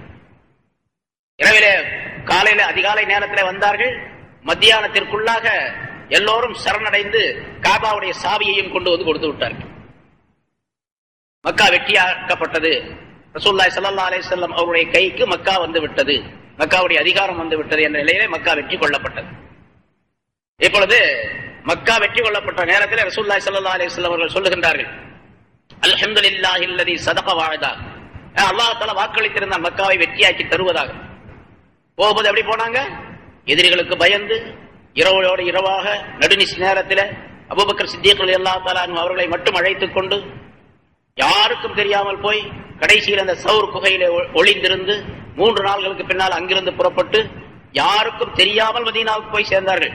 வழியில் எல்லாம் இவர் யார் என்பதாக அபூபக்கர் சித்திக் ரலியல்லாஹு தஆலா அவர்களிடத்தில் சிலர் கேட்ட பொழுது இவர் எனக்கு வழிகாட்டி என்பதாக சொல்லிக் கொண்டு போனார்கள். இவர்தான் முஹம்மது என்பதாக அறிமுகப்படுத்தவே இல்லை. மக்களுக்கு மத்தியிலே தெரியக்கூடாது மறைந்த ரசூலுல்லாஹி ஸல்லல்லாஹு அலைஹி வஸல்லம் போனார்கள். ஆனால் 8 ஆண்டுகளுக்கு பின்னால் இங்கே நிலை என்ன ஏற்பட்டது என்று சொன்னால், மக்காவுக்குள்ளே வெற்றி வீரராக ரசூலுல்லாஹி ஸல்லல்லாஹு அலைஹி வஸல்லம் நுழைகின்றார்கள். அதை சொல்லி காட்டுகின்றார்கள் இங்கே, அல்ஹம்துலில்லாஹில்லதி ஸதக வஅதா வனஸர அப்தா வஹஸமல்லாஹு அஹ்ஸாப வஹதா. தன்னுடைய வாக்குறுதியை உண்மையாக்கி அல்லாஹ் தஆலாவுக்கே எல்லா புகழும், தன்னுடைய அடியாருக்கு உதவி செய்த அல்லாஹ்வுக்கே எல்லா புகழும், அவன் தனித்திருந்து இந்த படையினரை தோற்கடித்தானே அப்படிப்பட்ட அல்லாஹ்வுக்கே எல்லா புகழும் என்பதாக சொல்லிவிட்டு சொன்னார்கள், மாதா தல்லுன்னூன யா மாஷ்ர குரைஷ், குறைஷிகளே நீங்கள் இப்பொழுது உங்களுடைய மனதிலே என்ன நினைக்கின்றீர்கள்? ரசூலுல்லாஹி ஸல்லல்லாஹு அலைஹி வஸல்லம் காபாவுக்குள்ள நின்னுட்டு இருக்காங்க. மக்கள் எல்லாம் பல ஆயிரக்கணக்கான மக்கள் கூடி நிற்கிறாங்க. காபிர்கள் நிறைய இருக்கிறாங்க. யார் யார் என்னென்ன துன்பங்களை தந்தார்களோ ரசூலுல்லாஹி ஸல்லல்லாஹு அலைஹி வஸல்லம் அவர்களுக்கும் சஹாபாக்களுக்கும் அவர்கள் எல்லாம் இருக்கின்றார்கள். யாரும் வெளியே போக முடியாது. அந்த மாதிரி 10,000 சஹாபாக்கள் அங்கே மதீனாவிலிருந்து வந்தவர்கள் பாதுகாத்துக் கொண்டிருக்கின்றார்கள். கடுமையான ஒரு சூழ்நிலை. நீங்க என்ன நினைக்கின்றீர்கள் குறைஷியர்களே என்று கேட்டார்கள். எல்லாம் ஒட்டுமொத்தமாக சொன்னாங்க, காலோ ஹைரா, நாங்கள் நல்லதைத்தான் நினைக்கின்றோம் அப்படின்னு சொன்னாங்க. நீங்க எதுவும் செய்ய மாட்டீங்க, நல்ல மனிதர், நீங்க ரொம்ப பெரிய ஹசான் உள்ளவர், அதனால எதுவும் செய்ய மாட்டீங்கன்னு நினைக்கிறோம் சொன்னாங்க. ரசூலுல்லாஹி ஸல்லல்லாஹு அலைஹி வஸல்லம் சொன்னாங்க, அதாவது அவர்கள் சொன்னார்கள், காலு ஹைரா அஹுன் கரீம் வபுன் அஹின் கரீம், நீங்க ரொம்ப கண்ணியமான சகோதரர், கண்ணியமான சகோதரருடைய மகனும் கூட நீங்கள். வகது கதர்த்த, உங்களுக்கு எல்லா சக்தியும் இப்பொழுது அதிகாரமும் வந்திருக்கின்றது என்பதாக அந்த மக்கள் அனைவரும், மக்காவாசிகள் அனைவருமே அங்கே ஒப்புக்கொண்டார்கள். எல்லா சக்தியும் எல்லா அதிகாரமும் உங்களுக்கு இருக்கின்றது, நீங்கள் என்ன வேண்டுமானாலும் செய்யலாம், ஆனால் நீங்க கண்ணியமான சகோதரர், கண்ணியமான சகோதரருடைய மகனும் கூட, அதாவது அபூ தாலிபுடைய அப்துல் முத்தலிபுடைய மகன், அந்த வாரிசிலே வந்தவர் என்று சொல்லுகின்றார்கள். அப்பொழுது ரசூலுல்லாஹி ஸல்லல்லாஹு அலைஹி வஸல்லம் சொன்னாங்க, ஆனா அகூல் கமா கால அஹி யூசுப், நான் இப்பொழுது உங்களிடத்தில் ஒரு செய்தியை சொல்லுகின்றேன். என்னுடைய சகோதரர் யூசுப் அலைஹிஸ்ஸலாம் சொன்னார்கள் அந்த செய்தி, அதே மாதிரி நான் சொல்லுகின்றேன். லா தஸ்ரீப அலைக்குமுல் யௌம யக்ஃபிருல்லாஹு லக்கும் வஹுவ அர்ஹமுர் ராஹிமீன் என்று இந்த ஆயத்தை ஓதி காட்டினார்கள். அல்லாஹ் உங்களின் மீது இன்றைய தினத்திலே எந்த விதமான குற்றமும் இல்லை, பழிப்பும் இல்லை, தீமையும் இல்லை, பயமும் இல்லை. அல்லாஹ் தஆலா உங்களை மன்னிப்பானாக, அவன் அர்ஹமுர் ராஹிமீனாக இருக்கின்றான் என்று ரசூலுல்லாஹி ஸல்லல்லாஹு அலைஹி வஸல்லம் அவர்கள் அந்த கூட்டத்துக்கு மத்தியிலே சொன்னார். அப்பொழுதுதான் எல்லாத்துக்கும் நிம்மதி ஏற்பட்டது. சரி, ரசூலுல்லாஹ் ஒன்றும் செய்ய மாட்டாங்க. ஏன்னா என்ன செஞ்சிருக்கணும், யூசுப் அலைஹிஸ்ஸலாம் என்ன செஞ்சிருக்கணும், அந்த சகோதரர்களை, அவங்களால சகோதரர்கள், சரி எதுவும் செய்ய மாட்டாங்க அப்படின்னு நம்பிக்கை இருந்துச்சு. ஆனா இங்க மிகப்பெரிய எதிரிகள் அவர்கள் எவ்வளவு கொடுமைப்படுத்தினார்கள். இதனால ஹஜ்ரத் ஹப்பாப் ரலியல்லாஹு தஆலா அன்ஹு அவர்கள், ஹஜ்ரத் பிலால் ரலியல்லாஹு தஆலா அன்ஹு அவர்களுடைய உடல்களை, அவர்களுடைய சட்டையை, ஜுப்பாவை எடுத்து போட்டு சட்டையை உடலை பார்க்கும் பொழுது நிறைய பள்ளமாக இருந்தது. சூடு வைத்து அத சுடு மணலிலே அவர்களை போட்டு வாட்டி அவருடைய உடம்பெல்லாம் தடித்து போய் ஒரு விதமான விகாரமான தோற்றம் உள்ளதாக அவருடைய உடல்கள் இருந்தன. அதை பார்த்து இந்த மாதிரி உடலை நாங்கள் பார்த்ததே இல்லை என்பதாக மக்கள் அழுதார்கள் என்பதாக சொல்லப்பட்டிருக்கின்றது. அப்படிப்பட்ட கொடுமைகளை எல்லாம் செய்தார்கள். இப்போ இந்த நிகழ்ச்சி நடந்தது. ரசூலுல்லாஹி ஸல்லல்லாஹு அலைஹி வஸல்லம் காபாவுல சொல்றாங்க. இதற்கு முன்னதாக மக்காவுக்குள்ளே நுழைந்து மக்காவில் இருப்பவர்கள் தங்களுடைய தோல்வியை ஒப்புக்கொண்டு காபாவுடைய சாவியை கொடுத்த நேரத்தில் ஹஜ்ரத் உமர் ரலியல்லாஹு தஆலா அன்ஹு அவர்கள் சில மனிதர்களிடத்தில் சொன்னார்களாம். உமர் ரலியல்லாஹு தஆலா அன்ஹு இந்த செய்திக்கு முன்னால உமர் ரலியல்லாஹு தஆலா அன்ஹு சொல்லுகின்றார்கள், இன்னைக்கு மக்கா வெற்றியாகி விட்டது, அல் யௌம நன்தகிம் மின்கும் வ நஃபஅல், இன்று உங்களிடத்தில் நாங்கள் பழி வாங்கியே தீர்வோம், நீங்கள் என்ன செய்தீர்களோ அதே மாதிரி நாங்களும் செய்வோம் என்று உமர் ரலியல்லாஹு தஆலா அன்ஹு அவர்கள் சில மனிதர்களிடத்தில் சொல்லி இருந்தார்கள், சில பேர்கிட்ட சொல்லியிருந்தாங்க. இப்ப ரசூலுல்லாஹி ஸல்லல்லாஹு அலைஹி வஸல்லம் அவர்கள் அத்தனை கூட்டத்துக்கு மத்தியிலே இந்த வாசகத்தை சொன்ன உடனே, லா தஸ்ரீப அலைக்குமுல் யௌம யக்ஃபிருல்லாஹு லக்கும் வஹுவ அர்ஹமுர் ராஹிமீன் என்ற இந்த விஷயத்தை சொன்ன உடனேயே உமர் ரலியல்லாஹு தஆலா அன்ஹு அவர்கள் சொல்லுகின்றார்கள், நான் சொன்னதை நினைத்து நான் வெட்கப்பட்டேன், வழி வாங்கி விடுவோம் அப்படின்னு சொன்னார் பாருங்க, அதை நினைத்து நான் வெட்கப்பட்டேன், மிகப்பெரிய வெட்கம் எனக்கு ஏற்பட்டு விட்டது என்பதாக சொல்லுகின்றார். அல்லாஹ் ரசூலுல்லாஹி ஸல்லல்லாஹு அலைஹி வஸல்லம் அவர்கள் எவ்வளவு பெரிய நல்ல குணம் உடையவர்களாக இருக்கின்றார்கள் என்பதை நான் அப்பொழுது உணர்ந்தேன் என்பதாக குறிப்பிடுகின்றார். இதே யூசுப் அலைஹிஸ்ஸலாம் அவர்கள் அதே மாதிரி முந்தி சொன்னார்கள், அதையே ரசூலுல்லாஹி ஸல்லல்லாஹு அலைஹி வஸல்லம் அவர்கள் இங்கே சொல்லி காட்டுகின்றார்கள் என்று விளக்கப்படுகின்றது. ஆக மிகப்பெரிய குற்றத்தை செய்தவர்கள் அந்த சகோதரர்கள். ஆனாலும் எந்த விஷயத்தையும் அவர்கள் சொல்லவே இல்லை, எந்த விஷயத்தையும் எடுக்கவே இல்லை. நீங்கள் அப்படி செய்தீங்க, இப்படி செய்தீங்க சொல்லவும் கூட கிடையாது. நீங்கள் அதை செய்தீர்கள். அதே மாதிரி ரசூலுல்லாஹி ஸல்லல்லாஹு அலைஹி வஸல்லம் அவர்களும், நீங்கள் ஒரு நாள் அப்படி செய்தீர்கள், என்னை துன்புறுத்தினீர்கள், என்னுடைய சஹாபாக்களை துன்புறுத்தினீர்கள் என்றெல்லாம் எந்த விஷயத்தையும் ரசூலுல்லாஹி ஸல்லல்லாஹு அலைஹி வஸல்லம் அந்த மக்களுக்கு மத்தியிலே சொல்லவே. அவர்களாக உணர்ந்தார்கள். உணர்ந்ததின் காரணமாக என்ன ஆச்சுன்னு கேட்டா, ஒரே நாள் ஹிஜ்ரி 8வது வருஷம் ரமலான் மாசம் பிறை 14வது நாள் காலை நேரத்தில் மக்காவுக்குள்ள வந்தாங்க. மத்தியானத்தில் மக்கா வெற்றியாச்சு. சாயந்தரத்துக்குள்ள 2000 பேர் இஸ்லாத்தில் வந்தாங்க. 2000 பேர் இஸ்லாத்தை ஏற்றுக்கொண்டார். இது ரசூலுல்லாஹி ஸல்லல்லாஹு அலைஹி வஸல்லம் குணத்தின் காரணமாக ஏற்பட்டது. இதுஹபு பிகமீசி ஹாதா. பிறகு யூசுப் அலைஹிஸ்ஸலாம் அவர்கள் சொன்னார்கள், சரி இப்பொழுது என்னை பற்றி நீங்கள் தெரிந்து கொண்டீர்கள், நீங்க என்ன செய்யணும் கேட்டா, இதுஹபு பிகமீசி ஹாதா. தங்களுடைய சட்டையை கழற்றினார்கள். அல்லது ஒரு சட்டையை வைத்திருந்தார்கள். அந்த சட்டையை எடுத்து இந்த சட்டையை நீங்கள் கொண்டு செல்லுங்கள். அபி, என்னுடைய தந்தையுடைய முகத்தின் மீது இதை நீங்கள் போடுங்கள், அந்த சட்டையை வையுங்கள். யஅதி பஸீரா, அவர் பார்வை உள்ளவராக மாறிவிடுவார். அழுது சொல்லப்பட்டது, அவருடைய இரு கண்களும் வெண்மையாக ஆகிவிட்டன. யூசுப் அலைஹிஸ்ஸலாம் அவர்களை நினைத்து நினைத்து அழுததின் காரணமாக கண்கள் பழுதடைந்து கண்களுடைய பார்வை முழுவதும் முற்றிலுமாக போய்விட்டது. பார்வையே தெரியாத நிலை ஏற்பட்டு விட்டது. இப்ப அதுக்கு மருந்து கொடுக்கிறாங்க யூசுப் அலைஹிஸ்ஸலாம் அவர்கள். இதோ இந்த என்னுடைய சட்டையை நீங்கள் கொண்டு செல்லுங்கள், என்னுடைய தந்தையினுடைய முகத்தின் மீது அதை போடுங்கள். யஅதி பஸீரா, அவர் பார்வை உள்ளவராக ஆகிவிடுவார். பிறகு நீங்கள் எல்லோருமாக சேர்ந்து வகுத்தூனி பிஅஹ்லிக்கும், உங்களுடைய குடும்பத்தார் பிஅஹ்லிக்கும் அஜ்மஈன், உங்களுடைய குடும்பத்தார் அனைவரும் சேர்ந்து என்னிடத்தில் வந்து சேருங்கள் என்று தன்னுடைய சகோதரர்களிடத்தில் சொல்லி அனுப்பினார்கள் என்பதாக அல்லாஹ் குறிப்பிடுகின்றார். சரி, அந்த சட்டை என்ன சட்டை அப்படிங்கிறத கருத்து வேறுபாடு இருக்கின்றது. இப்ராஹிம் அலைஹிஸ்ஸலாம் அவர்கள் அணிந்திருந்த சட்டை அது. அந்த சட்டையை தங்களுடைய வாரிசு ஆகிய இஸ்ஹாக் அலைஹிஸ்ஸலாம் தங்களுடைய மகனுக்கு அதனை கொடுத்திருந்தார்கள். இஸ்ஹாக் அலைஹிஸ்ஸலாம் அந்த சட்டையை பத்திரப்படுத்தி வைத்திருந்தார்கள். அதை தங்களுடைய மகன் யாக்கூப் அலைஹிஸ்ஸலாம் அவர்களுக்கு கொடுத்தார்கள். அந்த சட்டையை யூசுப் அலைஹிஸ்ஸலாம் அவர்களுக்கு அவர்களுடைய யாக்கூப் அலைஹிஸ்ஸலாம் கொடுத்திருந்தார். எப்படி கொடுத்தாங்க? அவர் தான் கிணத்துல தூக்கி போடப்பட்டு எவ்வளவு காலத்துக்கு பின்னால வந்திருக்கு அப்படின்னா கொடுத்திருந்தார். எப்படி கொடுத்தாங்க? அவர் தான் கிணத்துல தூக்கி போடப்பட்டு எவ்வளவு காலத்துக்கு பின்னால வந்திருக்கு அப்படின்னா இப்ராஹிம் அலைஹிஸ்ஸலாம் அவர்களே பெரும் நெருப்பு குண்டத்திலே தூக்கி போட வேண்டும் என்பதாக சொல்லி பெரும் நெருப்பு குண்டத்தை தயார் பண்ணினான் நம்ரூத் என்ற அந்த அரசன். வரலாறு தெரியும். நெருப்பு குண்டத்திலே தூக்கி போடப்படும் பொழுது அவருடைய உடலிலே எந்த விதமான துணியும் இல்லாமல் நிர்வாணமாக ஆக்கி தூக்கி எறிய செய்தார். அல்லாஹ் தஆலாவுடைய உத்தரப்படி ஜிப்ரீல் அலைஹிஸ்ஸலாம் அவர்கள் சொர்க்கத்திலிருந்து ஒரு பெரிய கமீஸ், பெரிய அபா, இப்போ அந்த அரபு அபா இருக்குல்ல, அது மாதிரி ஒரு பெரிய அபாவை கொண்டு வந்தார். சொர்க்கத்தினுடைய ஆடை அதை கொண்டு வந்தார்கள். அதே மாதிரி ஒரு மேல் துண்டு ஒன்றையும் கொண்டு வந்தார்கள். ஜிப்ரீல் அலைஹிஸ்ஸலாம் அவர்கள் அல்லாஹ் தஆலா அந்த நெருப்புக்கு உத்தரவு போட்டா, யா நாரு கூனி பர்தம் வஸலாமன் அலா இப்ராஹிம், இப்ராஹிமுக்கு நீ குளிர்ச்சியாகவும் சுகமாகவும் ஆகிவிடு என்று அல்லாஹ் தஆலா உத்தரவு போட்டா. அந்த மாதிரி இது ஆயிடுச்சு. இப்ராஹிம் அலைஹிஸ்ஸலாம் ஆனா வெளித்தோட்டத்தில் பார்க்க மற்றவங்களுக்கு பார்க்கும்போது கண்களுக்கு அது நெருப்பாக தெரிகின்றது. ஜிப்ரீல் அலைஹிஸ்ஸலாம் அவர்கள் கொண்டு வந்த அந்த சட்டையை இப்ராஹிம் அலைஹிஸ்ஸலாம் அவர்களுக்கு அணிவித்தார்கள். ஆனா அந்த சட்டை மற்றவர்களுடைய கண்களுக்கு எல்லாம் தெரியாது. ஜிப்ரீல் அலைஹிஸ்ஸலாமே தெரிய மாட்டாங்க, அந்த சட்டையும் தெரியாது. அது சொர்க்கத்தை சேர்ந்தது. சட்டை அணிவித்தார்கள், அந்த துண்டையும் கொடுத்தார்கள் என்பது மட்டுமல்லாமல் ஒரு மின்ஜனீக் என்று சொல்லப்படக்கூடிய ஒரு கவன் ஆயுதம் அது. அதாவது நெருப்பு குண்டத்துக்கு பக்கத்துல போய் இப்ராஹிம் அலைஹிஸ்ஸலாம் தூக்கி போட முடியல, அவ்வளவு பெரிய கடுமையான நெருப்பு.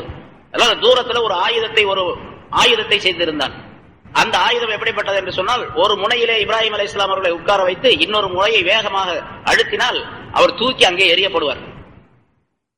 இந்த வண்டி பாத்தீங்கன்னு சொன்னா, மாட்டு வண்டி, முன்னால் நுகத்தடி இருக்கும், அதுல ஒரு ஆளை உட்கார வச்சு பின்னால் வந்து இழுத்தனீங்கன்னா என்ன ஆகும்? வேகமா அந்த போய் குப்புற விழுவார் அந்த பக்கத்துல. அது மாதிரி ஒரு ஏற்பாட்டை செய்திருந்தான். அது மாதிரி அந்த மின்ஜனீக் என்ற ஆயுதத்திலே உட்கார வைக்கப்பட்டிருந்தார். ஹஜ்ரத் ஜிப்ரீல் அலைஹிஸ்ஸலாம் அவர்கள் இந்த ஆடையை கொண்டு வந்து அணிவித்து இப்ராஹிம் அலைஹிஸ்ஸலாம் அவர்களோடு சேர்ந்து ஜிப்ரீல் அலைஹிஸ்ஸலாம் உட்கார்ந்துட்டாங்க. ரெண்டு பேரும் தூக்கி எறியப்பட்ட நேரத்தில் இப்ராஹிம் அலைஹிஸ்ஸலாம் தான் தெரியுறாங்க, மற்றவருடைய கண்களுக்கு ஜிப்ரீல் அலைஹிஸ்ஸலாம் தெரிய மாட்டாங்க. ரெண்டு பேரும் தான் போய் அந்த நெருப்புல விழுந்தாங்க. ஜிப்ரீல் அலைஹிஸ்ஸலாம் அவர்களும் அங்கே போய் விழுந்தார்கள். ஆனா நெருப்பு அது குளிர்ந்த பூங்காவாக இருந்தது, அதனால ஒன்றும் பிரச்சனை இல்லை. அந்த ஆடையை அப்ப அந்த நெருப்புக்கு பின்னால் 2 நாள் 3 நாள் வச்சிருந்தா அதுக்கு பின்னால் இப்ராஹிம் அலைஹிஸ்ஸலாம் வெளியாகி வந்தார்கள் அப்படிங்கிறதெல்லாம் வரல. சரி, அந்த ஆடை அந்த சட்டையை இப்ராஹிம் அலைஹிஸ்ஸலாம் பத்திரமாக வைத்திருந்தார்கள். அதை தன்னுடைய மகனுக்கு கொடுத்தார்கள். அவருடைய மகன் யாக்கூப் அலைஹிஸ்ஸலாத்துக்கு கொடுத்தாங்க. யாக்கூப் அலைஹிஸ்ஸலாம் என்ன பண்ணாங்க அப்படின்னு கேட்டா, யூசுப் அலைஹிஸ்ஸலாம் மீது அதிகமான பிரியம் உள்ளவராக இருந்தார் அப்படின்னு முன்னால் சரித்திரம் சொன்னோம். அந்த பிரியத்தின் காரணமாக இவருக்கு ஏதேனும் கந்திஷ்டியோ மற்ற தீமைகளோ ஏற்பட்டுவிடக் கூடாது என்பதற்காக வேண்டி அந்த சட்டையை நன்றாக சுருட்டி ஒரு சின்ன குழாய்க்குள்ளே அடைத்து, தாவீஸ் போடுறாங்க பாருங்க ஒரு வெள்ளி கூட்டுக்குள்ள, அது மாதிரி கொஞ்சம் பெருசா இருக்கும், அது மாதிரி அந்த சட்டையை உள்ள திணிச்சு அதை மூடி அத யூசுப் அலைஹிஸ்ஸலாத்துடைய கழுத்துல போட்டிருந்தாங்க. அந்த கழுத்துல போடப்பட்ட அந்த தாயத்தோடு, அது அந்த சகோதரர்களுக்கு தெரியாது, என்னன்னு தெரியாது, அந்த தாயத்து மாதிரி இருந்ததோடு சேர்த்துதான் கிணத்துல தள்ளப்பட்டார். அந்த தாயத்தை அப்படியே வச்சிருந்தாங்க. அந்த சட்டையும் அதற்குள்ளே இருந்தது. பிறகு யூசுப் அலைஹிஸ்ஸலாம் அவர்கள் ஜலீஹாவுடைய வீட்டில் இருக்கக்கூடிய நேரத்திலும் அந்த சட்டை அவர்களோடு தான் இருந்தது. பிறகு சிறையில் இருக்கும் பொழுதும் சட்டை அவர்களோடு தான் இருந்தது. அதற்கு பிறகு அவர்கள் அரசராக பதவி ஏற்றுக்கொண்ட பிறகு அந்த சட்டையை உள்ளே இருந்து எடுத்து பத்திரப்படுத்தி வைத்திருந்தார்கள் என்பதாக வரலாறு. இது ஒரு வரலாறு. சில பேர் சரியில்லை என்று சில பேர் சொல்றாங்க. பெரும்பாலானவர்கள் இது சரித்திரத்தை சொல்லுகின்றார்கள். இங்க இது ஹப்பி கமீசி ஹாதா, இந்த என்னுடைய சட்டையை கொண்டு போங்கள் என்று சொல்லுகின்றார்கள். இப்ப சட்டையை கொடுத்து அனுப்பினாங்க. உண்மையிலே சரி, இது சொர்க்கத்தில் இருந்து வந்த சட்டை என்று இல்லாவிட்டாலும் கூட ஒரு நபி என்பவர் எப்படிப்பட்டவர் என்று சொன்னால் சொர்க்கத்தை விட மிக அற்புதமானவர். நபியாக யார் இருந்தாலும் சரி, அந்த நபி என்பவர் சொர்க்கத்தை விட அற்புதமானவர். ஏன்னா சொர்க்கத்தை விட அற்புதமான நிலையில் தான் ஒரு நபியை அல்லாஹாலா படைத்திருக்கின்றார். நபி என்பவர் அல்லாஹாலா தேர்வு செய்யப்பட்டவர். யூசுப் அலைஹிஸ்ஸலாம் அவர்கள் மிக விசேஷமான நபியும் கூட. அவர்களை பற்றி புகழ்ந்து பல இடங்களில் குர்ஆனிலும் அல்லாஹாலா சொல்லுகின்றார். அதனால சட்டை சொர்க்கத்தில் இருந்துதான் வந்திருக்க வேண்டும் என்ற நியதி கிடையாது. அது ஒரு நபியினுடைய உடலிலே பட்டாலே அதனுடைய மகத்துவம் இருக்கின்றது. அதற்கு தனி ஒரு மகத்துவம் இருக்கின்றது. அப்படித்தான் இருக்க முடியும் என்பதாக சில ஆய்வாளர்கள் குறிப்பிடுகின்றார்கள். காரணம் என்னவென்று சொன்னால், யூசுப் அலைஹிஸ்ஸலாம் அவருடைய உடலிலே அதை போட்டிருந்தார்கள். அந்த உடலிலே இருக்கக்கூடிய வியர்வை, அழுக்கு எல்லாம் சேர்ந்துதான் அந்த சட்டைக்குள்ளே இருந்தது. யாக்கூப் அலைஹிஸ்ஸலாம் அவருடைய முகத்திலே அதை கொண்டு போய் போட்ட உடனேயே, முகத்திலே அவர்கள் வைத்த உடனேயே அந்த சட்டையிலே உள்ள வாடை இருக்கின்றதே, வியர்வையுடைய வாடை, அழுக்கினுடைய வாடை, யூசுப் அலைஹிஸ்ஸலாம் அவருடைய நுபுவத்துடைய வாடை எல்லாம் சேர்ந்து அவருடைய கண்களை குணப்படுத்தியது என்பதாக குறிப்பிடுகின்றார்.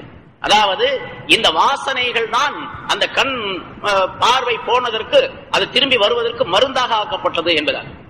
எப்படி இப்ப ஆபரேஷன் செய்யறோம் அல்லது வேறு விதமான மருந்துகளை போட்டு கண்களை குணப்படுத்துகின்றார்கள், அதுபோன்று ஒரு மருந்தாக அல்லாஹ்தாலா அந்த சட்டையை ஆக்கி வைத்திருந்தான் என்பதாக. இப்பொழுதும் கூட ஒரு ஆய்வு நான் கேள்விப்பட்ட ஒருத்தர் சொன்னார், அது படித்தவர் சொன்னார். அதாவது மனிதனுடைய வியர்வையில் இருந்து கண் பழுதாகிவிட்டால் அதற்குரிய மருந்தை தயாரிப்பதற்காக வேண்டி ஒருவர் மிகப்பெரிய ஆராய்ச்சி செய்து கொண்டிருக்கின்றார். வெளிநாட்டுல, மேலை நாட்டுல ஒருத்தர், லண்டன்லயோ அமெரிக்காவிலோ ஒருத்தர் ஆராய்ச்சி செஞ்சு கொண்டிருக்கார். அவர் ஆராய்ச்சி எடுத்துக்கொண்ட இது என்னங்கன்னா குர்ஆனின் இந்த ஆயத்து தான். இதுஹப்பி கமீசி ஹாதா ஃபால்கோ என்று இந்த அல்லாஹ்தாலா சொல்றேன்னா, யூசுப் அலைஹிஸ்ஸலாத்துடைய சட்டையை கொண்டு போய், என்னுடைய சட்டையை கொண்டு போய் போடுங்க, அவருக்கு பார்வை வந்துடும் சொல்றானே. அல்லாஹ்தாலா சொல்லுவதாக இருந்தால் அதுல அறிவியல் காரணம் ஏதாவது ஒன்று இல்லாமல் இருக்காது என்பதாக அவர் ஆய்வு செய்து, அதுல இந்த மாதிரி வியர்வை வாடை, ஒரு மனிதனுடைய வியர்வையின் காரணமாக அந்த வியர்வையிலிருந்து எடுக்கப்பட்ட மருந்து தான் அவருடைய பார்வையை கொண்டு வந்திருக்கின்றது, ஒளி தந்திருக்கின்றது பார்வைக்கு. அதே போன்று செய்ய முடியும் என்பதை ஆய்வு செய்து கொண்டிருக்கின்றார் என்பதாக ஒரு செய்தி சொல்லப்பட்டது இருக்கலாம். ஏன்னா இங்க முதல்ல சொல்லப்பட்ட ஒரு கருத்து ஒரு சரித்திரம் சொன்னோம், இப்ராஹிம் அலைஹிஸ்ஸலாத்திலிருந்து வந்தது அப்படின்னு சொல்லிட்டு. இப்ப சொல்லப்படக்கூடிய கருத்து அறிவியல் சம்பந்தப்பட்டது. யூசுப் அலைஹிஸ்ஸலாமுடைய உடலிலே அதை போட்டிருந்தார் என்று ஒரே காரணம் போதுமானது. போட்டிருந்த காரணத்தினால் அதனுடைய பரக்கத், அதனுடைய தன்மை, அதனுடைய எல்லா விதமான நன்மைகளும் பரக்கத்துகளும் அதிலே சார்ந்து இருக்கின்றன. அதன் காரணமாக அதை போட்ட உடனே அல்லாஹ்தாலா பார்வையை வரவழைத்தார். ஆனா அசல் காரணம் அல்லாஹ்தாலா பார்வை இப்படி கொடுக்க வேண்டும் என்று ஒரு காரணத்தை ஏற்படுத்தினான். அல்லாஹ் நாடினால் பார்வை கிடைத்தது என்பதாக பொருளாகும். சரி, இங்கே யூசுப் அலைஹிஸ்ஸலாம் அவர்கள் சொன்னார், ஃபால்குஹு அலா வஜ்ஹி அபீ யஅதி பஷீரா வஅத்தூனி பிஅஹ்லிக்கும் அஜ்மஈன், நீங்கள் அனைவரும் சேர்ந்து என்னிடத்தில் வாருங்கள் என்பதாக சொல்லி அனுப்பினார்கள் என்பதாக அல்லாஹ்தாலா சொல்லுது. இன்ஷா அல்லாஹ் அடுத்த வாரம் மீதி உள்ளதை காண்போம். எனவே யூசுப் அலைஹிஸ்ஸலாம் அவருடைய இந்த சரித்திரத்திலே இடையிலே எத்தனை படிப்பினைக்குரிய விஷயங்கள் சொல்லப்பட்டனவோ அதுவெல்லாம் சரித்திரம் கேட்பதல்ல, சரித்திரத்திற்குள்ளே என்ன விஷயங்கள் மறைந்திருக்கின்றனவோ, என்ன நன்மை தீமைகள் இணைந்திருக்கின்றனவோ அவை அனைத்தையும் எடுத்து நடக்கக்கூடியவர்களாக இருக்க வேண்டும் என்பதுதான் நமக்கு அறிவுறுத்தப்படக்கூடிய செய்தி. அதனால கேட்டவற்றிலிருந்து எதை படிப்பினையாக நாம் பெற்றோமோ அதன்படி நடக்கக்கூடிய பாக்கியத்தை அல்லாஹ் தஆலா அனைவருக்கும் தந்தருள்வானாக. வாஹிர் தாவானா அல்ஹம்துலில்லாஹி ரப்பில் ஆலமீன். أعوذ بالله من شرور أنفسنا ومن سيئات أعمالنا من يهده الله فلا مضل له ومن يضلله فلا هادي له ونشهد أن لا إله إلا الله وحده لا شريك له ونشهد أن سيدنا ونبينا مولانا محمدا عبده ورسوله أرسله الله بالحق بشيرا ونذيرا وداعيا إلى الله بإذنه وسراجا منيرا. أما بعد فقد قال الله تعالى في كلامه القديم أعوذ بالله من الشيطان الرجيم بسم الله الرحمن الرحيم ولما فصلت العير قال أبوهم إني لأجد ريح يوسف لولا أن تفندون قالوا تالله إنك لفي ضلالك القديم فلما أن جاء البشير ألقاه على وجهه فارتد بصيرا قال ألم أقل لكم إني أعلم من الله ما لا تعلمون قالوا يا أبانا استغفر لنا ذنوبنا إنا كنا خاطئين قال سوف أستغفر لكم ربي إنه هو الغفور الرحيم صدق الله العظيم. கணியத்திற்குரிய பெரியவர்களே, சகோதரர்களே, அல்லாஹ் தஆலாவுடைய கிருபையால் 715வது வாரமாக தப்சீருடைய இந்த தொடர் பயான் பொழுது ஆரம்பிக்கப்படுகிறது. சூரே யூசுப் என்ற அத்தியாயத்தினுடைய 93 ஆயத்துகள் இதற்கு முன்னால் விளக்கம் சொல்லப்பட்டு இருக்கின்றன. பிறகு யூசுப் அலைஹிஸ்ஸலாமுடைய அந்த சகோதரர்கள் யூசுப் அலைஹிஸ்ஸலாம் அவர்களிடத்திலே தாங்கள் தவறு செய்து விட்டதாக ஒப்புக்கொண்டு தங்களை மன்னிக்கும்படியாக வேண்டினார்கள். யூசுப் அலைஹிஸ்ஸலாம் அவர்கள் பரந்த மனப்பான்மையோடு, இன்றைய தினத்தில் உங்கள் மீது எந்த விதமான குற்றமும் கிடையாது, அல்லாஹ் தஆலா உங்களை மன்னிப்பான், அவன் மிகப்பெரிய கிருபையாளன் என்பதாக சொல்லி அவர்களுக்கு ஆறுதல் கூறினார்கள். பிறகு தந்தையை பற்றி விசாரித்தார்கள். நம்முடைய தந்தை எப்படி இருக்கின்றார் என்பதாக. யாக்கூப் அலைஹிஸ்ஸலாம் அவருடைய நிலையை பற்றி அந்த சகோதரர்கள் சொன்னார்கள். அவர் உம்முடைய நினைவின் காரணமாக அழுது அழுது கவலைப்பட்டு அழுது அழுது அவருடைய கண்கள் எல்லாம் பழுதாகிவிட்டன, இப்பொழுது பார்வை இழந்தவராக அவர் இருக்கின்றார் என்பதாக சொன்ன பொழுது யூசுப் அலைஹிஸ்ஸலாம் அவர்கள் தங்களுடைய சட்டை ஒன்றை கொடுத்து, இதை கொண்டு போய் அவருடைய கண்களிலே நீங்கள் போடுங்கள், வையுங்கள், அவர் பார்வையுள்ளவராக ஆகிவிடுவார், நீங்கள் அனைவரும் குடும்பத்தார் அனைவரும் சேர்ந்து என்னிடத்தில் நீங்கள் வாருங்கள் என்பதாக சொல்லி அனுப்பினார்கள் என்ற விவரம் சென்ற வாரம் சொல்லப்பட்டது. யூசுப் அலைஹிஸ்ஸலாம் அவர்கள் தங்களுடைய தந்தையையும் குடும்பத்தார்களையும் அழைத்து வருவதற்காக வேண்டி ஒரு பெரும் ஏற்பாடு செய்தார்கள். சகோதரர்கள் 10 பேரை மட்டுமல்லாமல் அரசாங்கத்தின் ஊழியர்களில் இருந்து ஏராளமானவர்களையும் அவர்களை அழைத்து வருவதற்காக வேண்டி 200 வாகனங்களையும் அனுப்பினார்கள். ஒட்டகங்கள், குதிரைகள் போன்ற வாகனங்களையும் அனுப்பினார்கள். அவர்களை மரியாதையோடு கண்ணியத்தோடு அழைத்து வர வேண்டும் என்பதாக சொல்லி இங்கிருந்து அந்த பரிவாரங்கள் எல்லாம் அனுப்பப்பட்டனர். யூசுப் அலைஹிஸ்ஸலாம் அவர்கள் அந்த சட்டை எப்படி வந்தது என்ற விவரம் சென்ற வாரம் சொல்லப்பட்டது. சொர்க்கத்தினுடைய பொருள் உலகிலே இருந்தால் அதனுடைய நறுமணம் மிக அற்புதமாக இருக்கும்.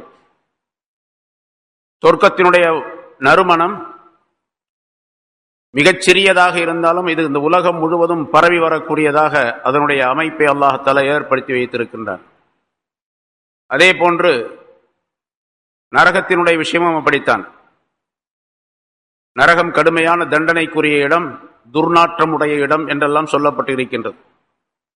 ரசூலுல்லாஹி ஸல்லல்லாஹு அலைஹி வஸல்லம் அவர்கள் சொன்னார்கள், நரகத்திலே வேதனை செய்யப்படக்கூடிய மனிதர்களில் அவர்களுடைய உடலில் இருந்து வெளியாகக்கூடிய சீழ் சலங்கள், ஊன்கள், அவை ஒரே ஒரு வாளியுடைய அளவுக்கு இந்த பூமியிலே கொட்டப்பட்டால் இந்த உலகம் முழுவதுமே நாற்றம் எடுத்துவிடும் என்பதாக சொன்னார்கள்.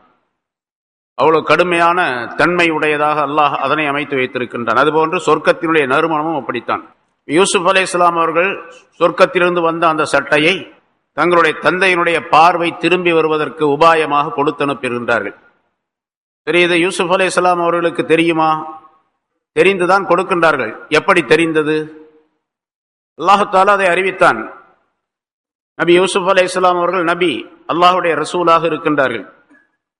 அல்லாஹ் தஆலா சொல்லிக் கொடுத்திருப்பான், அவருடைய பார்வை, உம்முடைய தந்தையுடைய பார்வை திரும்பி வருவதற்கு இந்த உபாயத்தை நீங்கள் கையாளுங்கள் என்பதாக சொல்லி தந்திருப்பான். அந்த அறிவிப்பின் பேரில் தங்களுடைய அந்த சட்டையை யாக்கூப் அலைஹிஸ்ஸலாம் அவர்களிடத்திலே அனுப்பி வைக்கின்றார்கள். அந்த சட்டையை பெற்றுக்கொண்டு அந்த சகோதரர்கள் திரும்பி வருகின்றார்கள் தங்களுடைய கண்ணான் என்ற அந்த ஊருக்கு.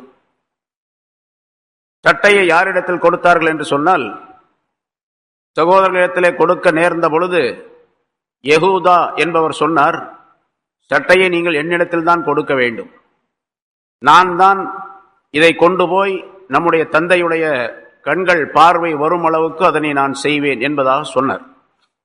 ஏனென்று சொன்னால், ஆரம்பத்திலே உம்மை நாம் கிணற்றிலே தூக்கி போட்டுவிட்டு, பாழ்கிணத்திலே தூக்கி போட்டுவிட்டு ஓனாய் அடித்து சாப்பிட்டு விட்டது யூசுஃபை என்பதாக சொல்லி ஒரு குள்ளநரியினுடைய இரத்தத்தை உம்முடைய சட்டையிலே தோய்த்து கொண்டு போய், நனைத்து கொண்டு போய் தந்தையிடத்திலே சொன்னவன் நான் தான். அதன் காரணமாக அவர்கள் பல ஆண்டுகளாக கவலைப்பட்டுக் கொண்டிருக்கின்றார்கள். எந்த சட்டையை கொண்டு போய் கொடுத்து நான் அவர்களுக்கு கவலையை ஏற்படுத்தினேனோ அதே மாதிரி இந்த சட்டையை, உம்முடைய இந்த சட்டையை கொண்டு போய் அவர்களுக்கு நான் கொடுத்து அவர்களுடைய பார்வை திரும்பி வரக்கூடிய ஒரு பாக்கியத்தை என் மூலமாகவே அல்லாஹாலா அவர்களுக்கு ஏற்படுத்த வேண்டும். நான் அதை கொண்டு மகிழ்ச்சி அடைய வேண்டும். எப்படி அவர்களுக்கு கவலை ஊட்டினேனோ அதே போன்று அவர்கள் மகிழ்ச்சி அடையக்கூடிய சூழ்நிலையை நான் தான் உருவாக்க வேண்டும் என்பதாக சொல்லி யகூதா என்பவர் அந்த சட்டையை பெற்றுக்கொண்டார். அந்த சகோதரர்கள் எகிப்து நாட்டிலிருந்து கன்னான் நாட்டுக்கு தங்களுடைய வாகனங்களிலே ஏறி பயணப்படுகின்றார்கள். எகிப்து நாட்டுடைய எல்லையை விட்டும் அவர்கள் வெளியேறி சென்ற பொழுது அல்லாஹாலா யாக்கூப் அலைஹிஸ்ஸலாம் அவர்களுக்கு யூசுப் அலைஹிஸ்ஸலாம் அவர்களுடைய அந்த வாடையை நுகரச் செய்தான். இந்த வாடை யூசுப் அலைஹிஸ்ஸலாத்துடைய வாடை என்பதாக பல மைல்களுக்கு அப்பால் இருக்கக்கூடிய யாக்கூப் அலைஹிஸ்ஸலாம் அவர்கள் அதை மக்களிடத்திலே, தங்களுடைய குடும்பத்தாரிடத்திலே சொன்னார்கள் என்பதை இங்கே அல்லாஹாலா அடுத்து கூறுகின்றான். வலம்மா ஃபஸலத்தில் கயிர், அந்த ஒட்டகத்தின் கூட்டம் எகிப்து நாட்டை விட்டு பிரிந்து வந்த பொழுது கால அபூஹும், அவர்களுடைய தந்தை சொன்னார், யாக்கூப் அலைஹிஸ்ஸலாம் அவர்கள் சொன்னார்கள், இன்னி ல அஜிதி ரீஹ யூசுப், நான் யூசுஃபுடைய வாடையை, நறுமணத்தை பெற்றுக் கொள்ளுகிறேன். லவ்லா அன் துஃபன்னிதூன், நீங்கள் என்னை மடையனாக ஆக்காமல் இருக்க வேண்டுமே, அறிவில்லாதவன் என்பதாக சொல்லாமல் இருக்க வேண்டுமே என்பதாகவும் சொன்னார். 40 ஆண்டுகள், சில அறிவிப்பின்படி 80 ஆண்டுகள் என்பதாக சொல்லப்படுகின்றது. 40 ஆண்டுகளாக காணாமல் போய்விட்ட ஒருவர் அவருடைய வாடையை நான் பெற்றுக்கொள்ளுகின்றேன் என்று சொன்னால், நீங்கள் எல்லாம் என்னை அறிவில்லாதவன், விளக்கமில்லாதவன் என்பதாக நீங்கள் சொல்லுவீர்கள். தங்களுடைய குடும்பத்தாரை பார்த்து சொல்லுகின்றார்கள். நீங்கள் அப்படி என்னை சொல்லாமல் இருக்க வேண்டுமே என்பதாகவும் சொல்லிக் கொள்ளுகின்றார்கள். அப்படி நீங்கள் என்னை சொல்லாமல், அறிவில்லாதவன் என்று நீங்கள் என்னை சொல்லாமல் இருந்தால் நீங்கள் என்னை உண்மைப்படுத்துகின்றீர்கள் என்பதாக பொருளாகும் என்ற கருத்தையும் அவர்கள் வெளிப்படுத்தினார்கள். கால அபூஹும் இன்னி ல அஜிதி ரீஹ யூசுப், யூசுஃபுடைய ரீஹ், அந்த வாடையை, நறுமணத்தை நான் பெற்றுக் கொள்ளுகின்றேன் என்பதாக யாக்கூப் அலைஹிஸ்ஸலாம் அவர்கள் சொன்னார்கள் என்று அறிவிக்கின்றான். அல்லாஹ் தஆலா குறிப்பிடுகின்றான். யூசுப் அலைஹிஸ்ஸலாத்துடைய வாடை என்று சொன்னால் யூசுப் அலைஹிஸ்ஸலாத்துடைய சட்டையின் வாடை என்று அல்லாஹ் தஆலா இங்கே சொல்லவில்லை. யூசுஃபுடைய வாடை, நறுமணம் என்று சொல்லுகின்றான். உலமாக்கள், முஃபஸ்ஸிரீன்கள் விளக்கம் தரும் பொழுது யூசுஃபுடைய வாடையைத்தான் அவர்கள் பெற்றுக்கொண்டார்களே தவிர சட்டையுடைய வாடையை அல்ல. ஏனென்றால் பொதுவாக நபிமார்கள் அனைவருமே சொர்க்கத்தினுடைய நறுமணம் கலந்து படைக்கப்பட்டவர்கள். எல்லா நபிமார்களும், சில பேருக்கு கூடுதலாக குறைவாக இருக்கலாம்.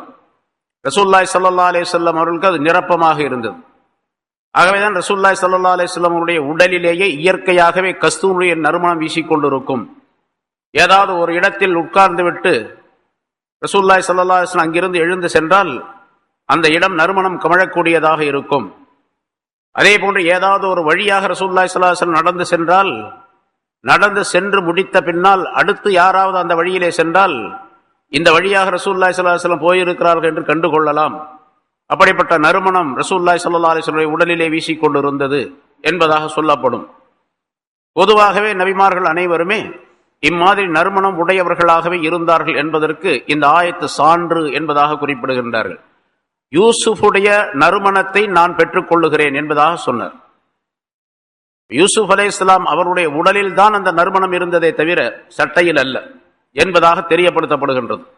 ஆனால் வேறு சில உலமாக்கள், முஃபஸ்ஸிரீன்கள் இடத்திலே சட்டையிலேயே அந்த நறுமணமும் இருந்தது, உடலிலும் இருந்தது, சட்டையிலும் இருந்தது. காரணம் என்னவென்று சொன்னால், அந்த சட்டை சொர்க்கத்தில் உள்ளது. சொர்க்கத்தினுடைய எல்லா பொருள்களுமே நறுமணம் உடையது. சொர்க்கத்தில் இருக்கக்கூடிய அந்த பொருள்களுடைய நறுமணம் மிக தொலைவுக்கு வீசக்கூடியதாம். இன்று நாம் பார்க்கின்ற உயர்தரமான ஒரு அத்தர், ஒரு வாசனை பொருள் ஒருவர் போட்டிருக்கின்றார் என்று சொன்னால் அவர் இந்த மஸ்ஜிதிற்குள்ளே வரும் பொழுதே அந்த நறுமணம் இங்க இருக்கக்கூடிய எல்லா மனிதர்களுக்கும் நுகரக்கூடிய சூழ்நிலை ஏற்படும். இன்னும் சில நறுமண பொருள்கள் இருக்கின்றன. ஒருவர் தூரத்திலே வந்தால் அந்த வாசனை இருந்து கொண்டு இருக்கும். ஒருவர் அந்த நறுமணத்தை மிக உன்னதமான உயர்தரமான நறுமணத்தை போட்டிருந்தால் அவர் போன பின்னாலும் கூட அந்த நறுமணத்துடைய வாசனை அந்த இடத்திலே கிடைத்துக் கொண்டிருக்கும், ஏற்பட்டு கொண்டிருக்கும் என்பதையெல்லாம் நாம் பார்க்கின்றோம். சொர்க்கத்தினுடைய வாசனை அது மிக அற்புதமானது, மிக அதிகமானது, அது மாறாதது. ஆகவே சொர்க்கத்திலிருந்து வந்த அந்த சட்டையினுடைய நறுமணம் தான் யூசுப் அலைஹிஸ்ஸலாத்துடைய உடலிலே அது சேர்ந்திருந்த காரணத்தினால் இரண்டுமாக சேர்ந்து அந்த வாசனையை நபி யாக்கூப் அலைஹிஸ்ஸலாம் அவர்களுக்கு தெரியப்படுத்தியது என்பதாக குறிப்பிடுகின்றார்கள். இன்னொரு அறிவிப்பில் இந்த நறுமணத்தை யார் நுகர முடியும் என்று சொன்னால், யார் அல்லாஹுடன் நெருக்கமான தொடர்புள்ளவர்களாக இருக்கின்றார்களோ அவர்கள் தான் உணர முடியும் என்பதும் ஒரு சட்டம். இல்லாவிட்டால் எல்லாருக்கும் தெரிஞ்சிருக்கணுமே அந்த வாசனை, எல்லாருக்கும் தெரியவில்லை. யாக்கூப் அலைஹிஸ்ஸலாம் அவர்கள் மட்டுமே அதை உணர்ந்தார்கள், நுகர்ந்தார்கள். ஆகவே சொன்னார்கள் இதை. இன்னொரு விஷயம் சொல்லப்படுகின்றது. யூசுப் அலைஹிஸ்ஸலாமுடைய அந்த சட்டையை வாங்கி கொண்டு அந்த சகோதரர்கள் புறப்பட்டு வரும் பொழுது தென்றல் காற்று அல்லாஹு தஆலாவிடத்தில் ஒரு அனுமதி கேட்டதாம். யூசுப் அலைஹிஸ்ஸலாம் அவருடைய சட்டை கொண்டு போகப்படுகின்றது.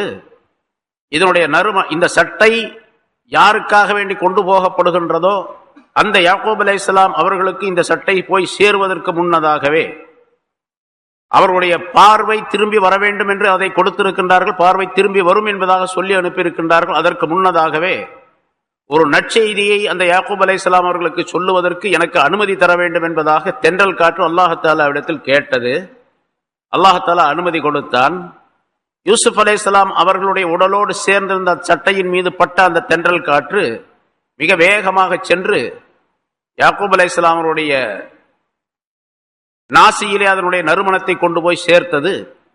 அதை அவர் நுகர்ந்த பொழுது உடனடியாக சொன்னார், இது யூசுஃபுடைய வாடை என்பதாக சொன்னார். பொதுவாக ஒரு தந்தை தாய்க்கு தன்னுடைய குழந்தையினுடைய வாடை தெரியும்.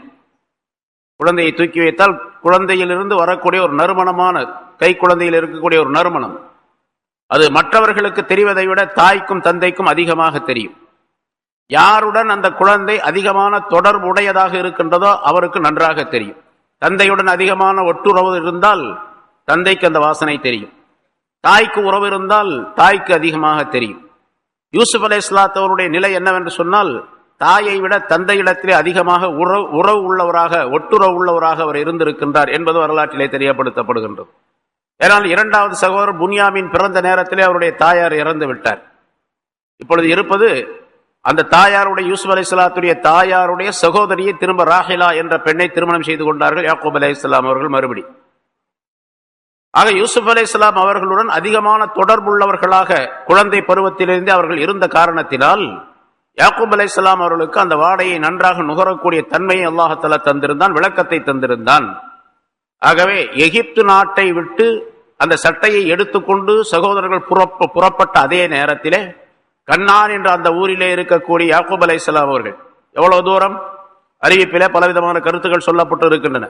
அங்கிருந்து 3 நாள்களுடைய தொலை தூரம் என்பதாக ஒரு அறிவிப்பு.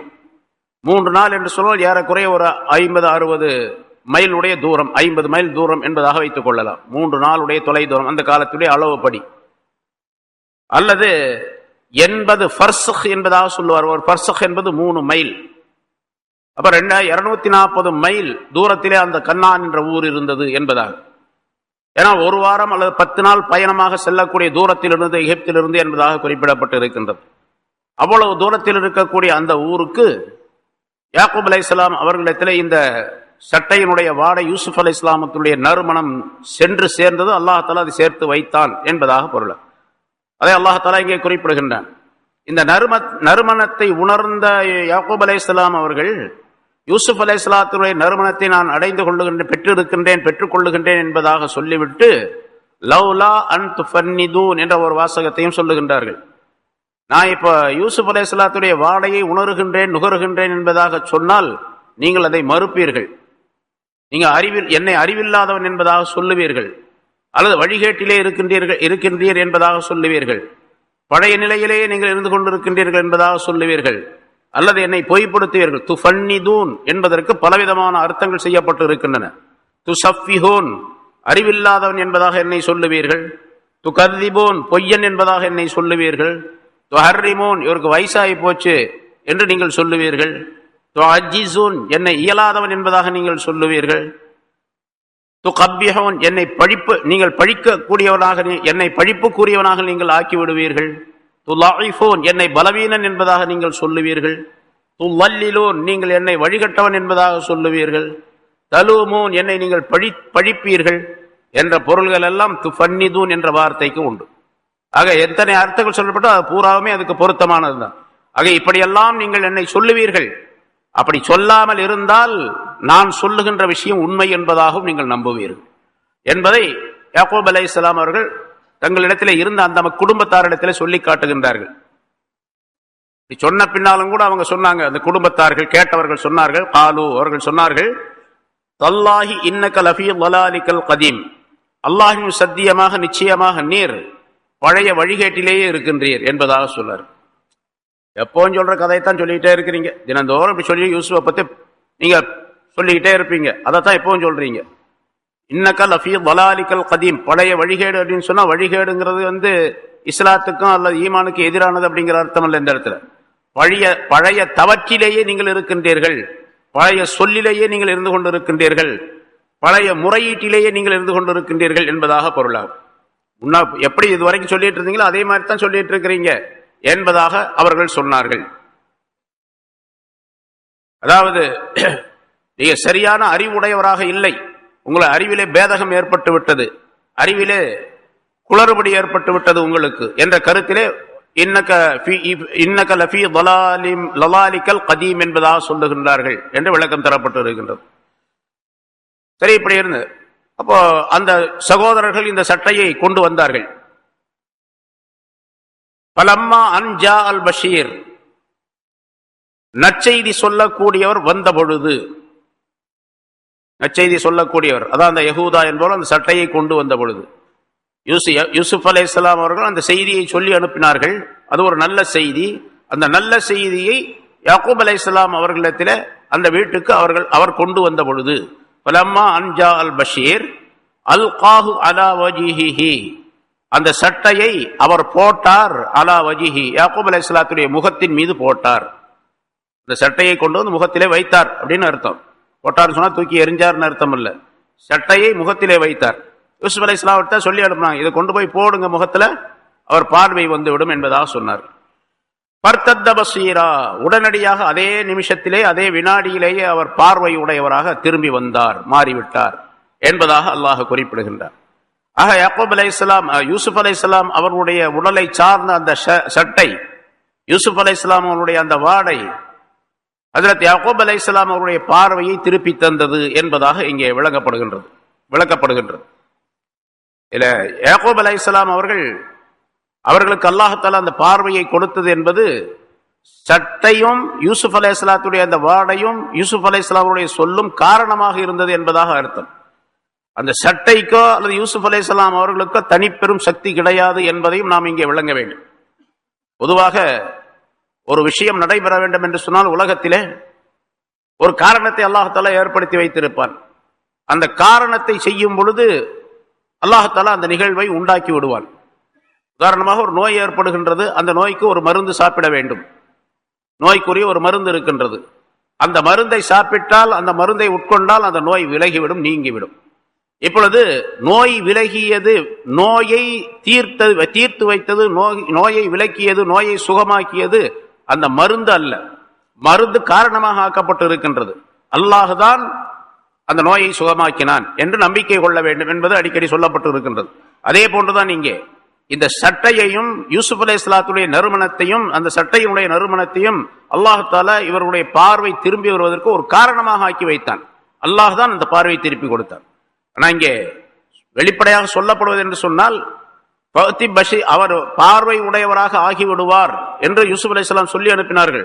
அதே போன்று சட்டையை கொண்டு போய் போட்டவுடனே பர்தத்த பஷீரா, அவர் பார்வையுள்ளவராக மாறிவிட்டார் என்பதாக சொல்லப்படுவது அந்த பொருளுக்கு அல்லாஹ் தஆலா அந்த சக்தியை கொடுத்திருக்கின்றான் என்பதாக பொருள். அல்லாஹ் தான் அசல்ல அதனை நிரப்பமாக்கி வைக்கக்கூடியவன், அதை தீர்த்து வைக்கக்கூடியவன், அதை செயல்படுத்தக்கூடியவன் என்பதாக விளக்கமாகும். அதை நாம் நம்பிக்கை கொள்ள வேண்டும். பொதுவாக பார்வை வந்தவுடனே அந்த சகோதரர்களிடத்தில் யாக்கூப் அலைஹிஸ்ஸலாம் அவர்கள் கேட்டார்கள், உங்களுடைய சகோதரர் என்னுடைய மகன் யூசுப் எந்த நிலையில் இருக்கின்றார் என்பதாக கேட்டார்கள். எந்த நிலையில் இருக்கின்றார்? அவர்கள் சொன்னார்கள், அவர் எகிப்து நாட்டினுடைய ஏகாதிபதியாக அவர் இருக்கின்றார், மிகப்பெரிய அரசராக வீற்றிருக்கின்றார், மிகப்பெரிய அதிகாரியாக இருக்கின்றார் என்பதாக சொன்னார். யாக்கூப் அலைஹிஸ்ஸலாம் அவர்கள் சொன்னார்களாம், நான் அதை கேட்கல, அவர் எந்த தீனிலே இருக்கின்றார், எந்த தீனிலே இருக்கின்றார் என்பதாக கேட்டார்கள். சகோதரர்கள் சொன்னார்கள், அவர் இஸ்லாமிய தீனிலே இருக்கின்றார். நீங்கள் எப்படி இருக்கின்றீர்களோ நாங்கள் எப்படி இருக்கின்றோமோ அதே போன்று அல்லாஹுடைய தீன் மார்க்கத்திலே அவர் இருக்கின்றார், அல்லாஹுடைய மார்க்கத்தை பிரச்சாரம் செய்யக்கூடியவராகவும் இருக்கின்றார் என்று யூசுப் அலைஹிஸ்ஸலாம் அவர்களை பற்றி, தீனை பற்றி சொன்னார்கள், அவருடைய நிலையை பற்றி. யாக்கூப் அலைஹிஸ்ஸலாம் அவர்கள் சொன்னார்கள், அல்லான தம்மத்தின் ஞாமா, இப்பொழுதுதான் நிஅமத் பூர்த்தியாகிவிட்டது என்பதாக சொன்னார்கள், பாக்கியம் பூர்த்தியாகிவிட்டது என்பதாக. இந்த வார்த்தையிலிருந்து தெரியப்படுத்தப்படுவது என்னவென்றால், யாக்கூப் அலைஹிஸ்ஸலாம் அவர்கள் இவ்வளவு நாள் 40 வருஷமாக கவலைப்பட்டு அழுது கொண்டிருந்தது, யூசுஃபை பற்றி அழுது கொண்டிருந்தது, அவர் எங்கேயோ காணா போயிட்டாரே, குழந்தை இல்லாம போயிட்டானே, இப்படி போயிருச்சே அப்படிங்கிறதுக்காக வேண்டிய அல்ல. அவர் வேறு எங்கேயாவது போய் வேறு ஏதாவது ஒரு மார்க்கத்திலே சேர்ந்து வேறு யாராவது அவரை வழிகெடுத்து தவறான மார்க்கத்திலே போய்விட்டிருப்பாரோ என்ற எண்ணத்தில் தான் அவர்கள் 40 வருஷமா அழுதார்கள் என்பதாக இந்த கருத்து நமக்கு தெரியப்படுத்தப்படுகின்றது. அதை உலமாக்கள் பல பேரும் அதை எழுதுகின்றார்கள், முஃபஸ்ஸிரீன்கள் பலரும் எழுதுகின்றார்கள். அதாவது யூசுப் அலைஹிஸ்ஸலாம் அவர்கள் காணா போனது, அவர்கள் குழந்தை காணாமல் போய்விட்டதே என்பதற்காக வேண்டிய அழவில்லை, அவர் மார்க்கம் தவறி வேறு மார்க்கத்திலே போய்விடுவாரோ என்று அழுதார்கள், கவலைப்பட்டார்கள் என்பதாக சொல்லப்பட்டிருக்கின்றது. அதனால் இதிலிருந்து மற்றொரு கருத்து நமக்கு தெரியப்படுத்தப்படுகின்றது. ஒரு பெற்றோர் தன்னுடைய குழந்தையை இழந்து விட்டால், ஒரு குழந்தை காணாமல் போய்விட்டால், அந்த குழந்தையை பற்றி பயப்பட வேண்டியது, அந்த குழந்தை நம்மிடத்தில் திரும்பி வர வேண்டும், நம்முடைய குழந்தை காணாமல் போய்விட்டதே என்று குழந்தையுடைய பாசத்தின் மீது மட்டும் ஆசை வைத்து அழுவது என்பது, கவலைப்படுவது என்பது கூடாது. மாறாக அந்த குழந்தை வேறு யாரிடத்திலாவது போய் சிக்கிக் கொண்டு, அது காபிராகவோ என்ஸ்ரானியாகவோ யகூதியாகவோ வேறு மார்க்கத்திலேயோ குஃபருடைய மார்க்கத்திலே போய்விடக் கூடாதே என்ற கவலை ஏற்பட வேண்டும். குழந்தை காணாமல் போய்விட்டால் பெற்றோர் கவலைப்பட வேண்டியது. அதாவது முஸ்லிமான ஒரு குழந்தை முஸ்லிமான பெற்றோருக்கு காணாமல் போய்விட்டால் முஸ்லிமான பெற்றோர் கவலைப்பட வேண்டியது, என்னுடைய குழந்தை வேறு மார்க்கத்திற்கு போய்விடுமோ, குஃபருக்கு போய்விடுமோ, ஷிர்க்குடையதாக ஆகிவிடுமோ, பிதத்துடையதாக ஆகிவிடுமோ, தவறான கருத்திலே போய்விடுமோ என்று கவலைப்பட வேண்டும் என்பதும் இதன் மூலமாக விளக்கப்படுகின்றது. அதே போன்று காணாமல் போய்விட்டால் மட்டுமல்ல, நம்முடைய குழந்தைகளிலே யாராவது ஒரு குழந்தை தவறான கொள்கையுடைய மனிதருடைய கையிலே போய் சிக்கிக் கொள்ளுகின்றது. இன்று நிறைய பார்க்கிறோம், தவறான கொள்கை உள்ளவர்கள் 100 கணக்கில் இருக்கிறாங்க. 1, 2, 2, 4, 6 அப்படின்னு பிரிஞ்சுக்கிட்டே போறாங்க, ஏராளமா போயிட்டே இருக்கிறாங்க. அவங்க கையில போய் சிக்கிக்கிட்டாங்கன்னு சொன்னா அவங்க கொள்கையை அந்த குழந்தை இடத்துல ஊட்டி விடுவார்கள், அந்த பையனிடத்தில் கொண்டு போய் சேர்த்து விடுவார்கள். அதன் காரணமாக ரசூலுல்லாஹி ஸல்லல்லாஹு அலைஹி வஸல்லம் கொள்கை, சஹாபாக்களுடைய கொள்கை, தீனுடைய கொள்கை, இஸ்லாமிய ஷரியத்துடைய மார்க்கத்தினுடைய கொள்கையை விட்டும் தடம் புரண்டு வாழக்கூடிய சூழ்நிலையை அந்த குழந்தை ஏற்றுக்கொள்ளக்கூடிய நிலை ஏற்பட்டுவிடும். அதன் காரணமாக இந்த பெற்றோர் இப்பொழுது கவலைப்பட வேண்டும். என்னுடைய குழந்தை இப்படி போய்விட்டானே என்று கவலைப்பட வேண்டுமே தவிர, என்னுடைய குழந்தை இந்த மாதிரி என்னை விட்டும் மறைந்து விட்டான் அல்லது காணாமல் போய்விட்டான் என்பதற்காக மட்டும் கவலைப்படக்கூடாது என்பதும் இந்த ஆயத்தின் மூலமாக விளக்கப்படுகின்றது. அதனால்தான்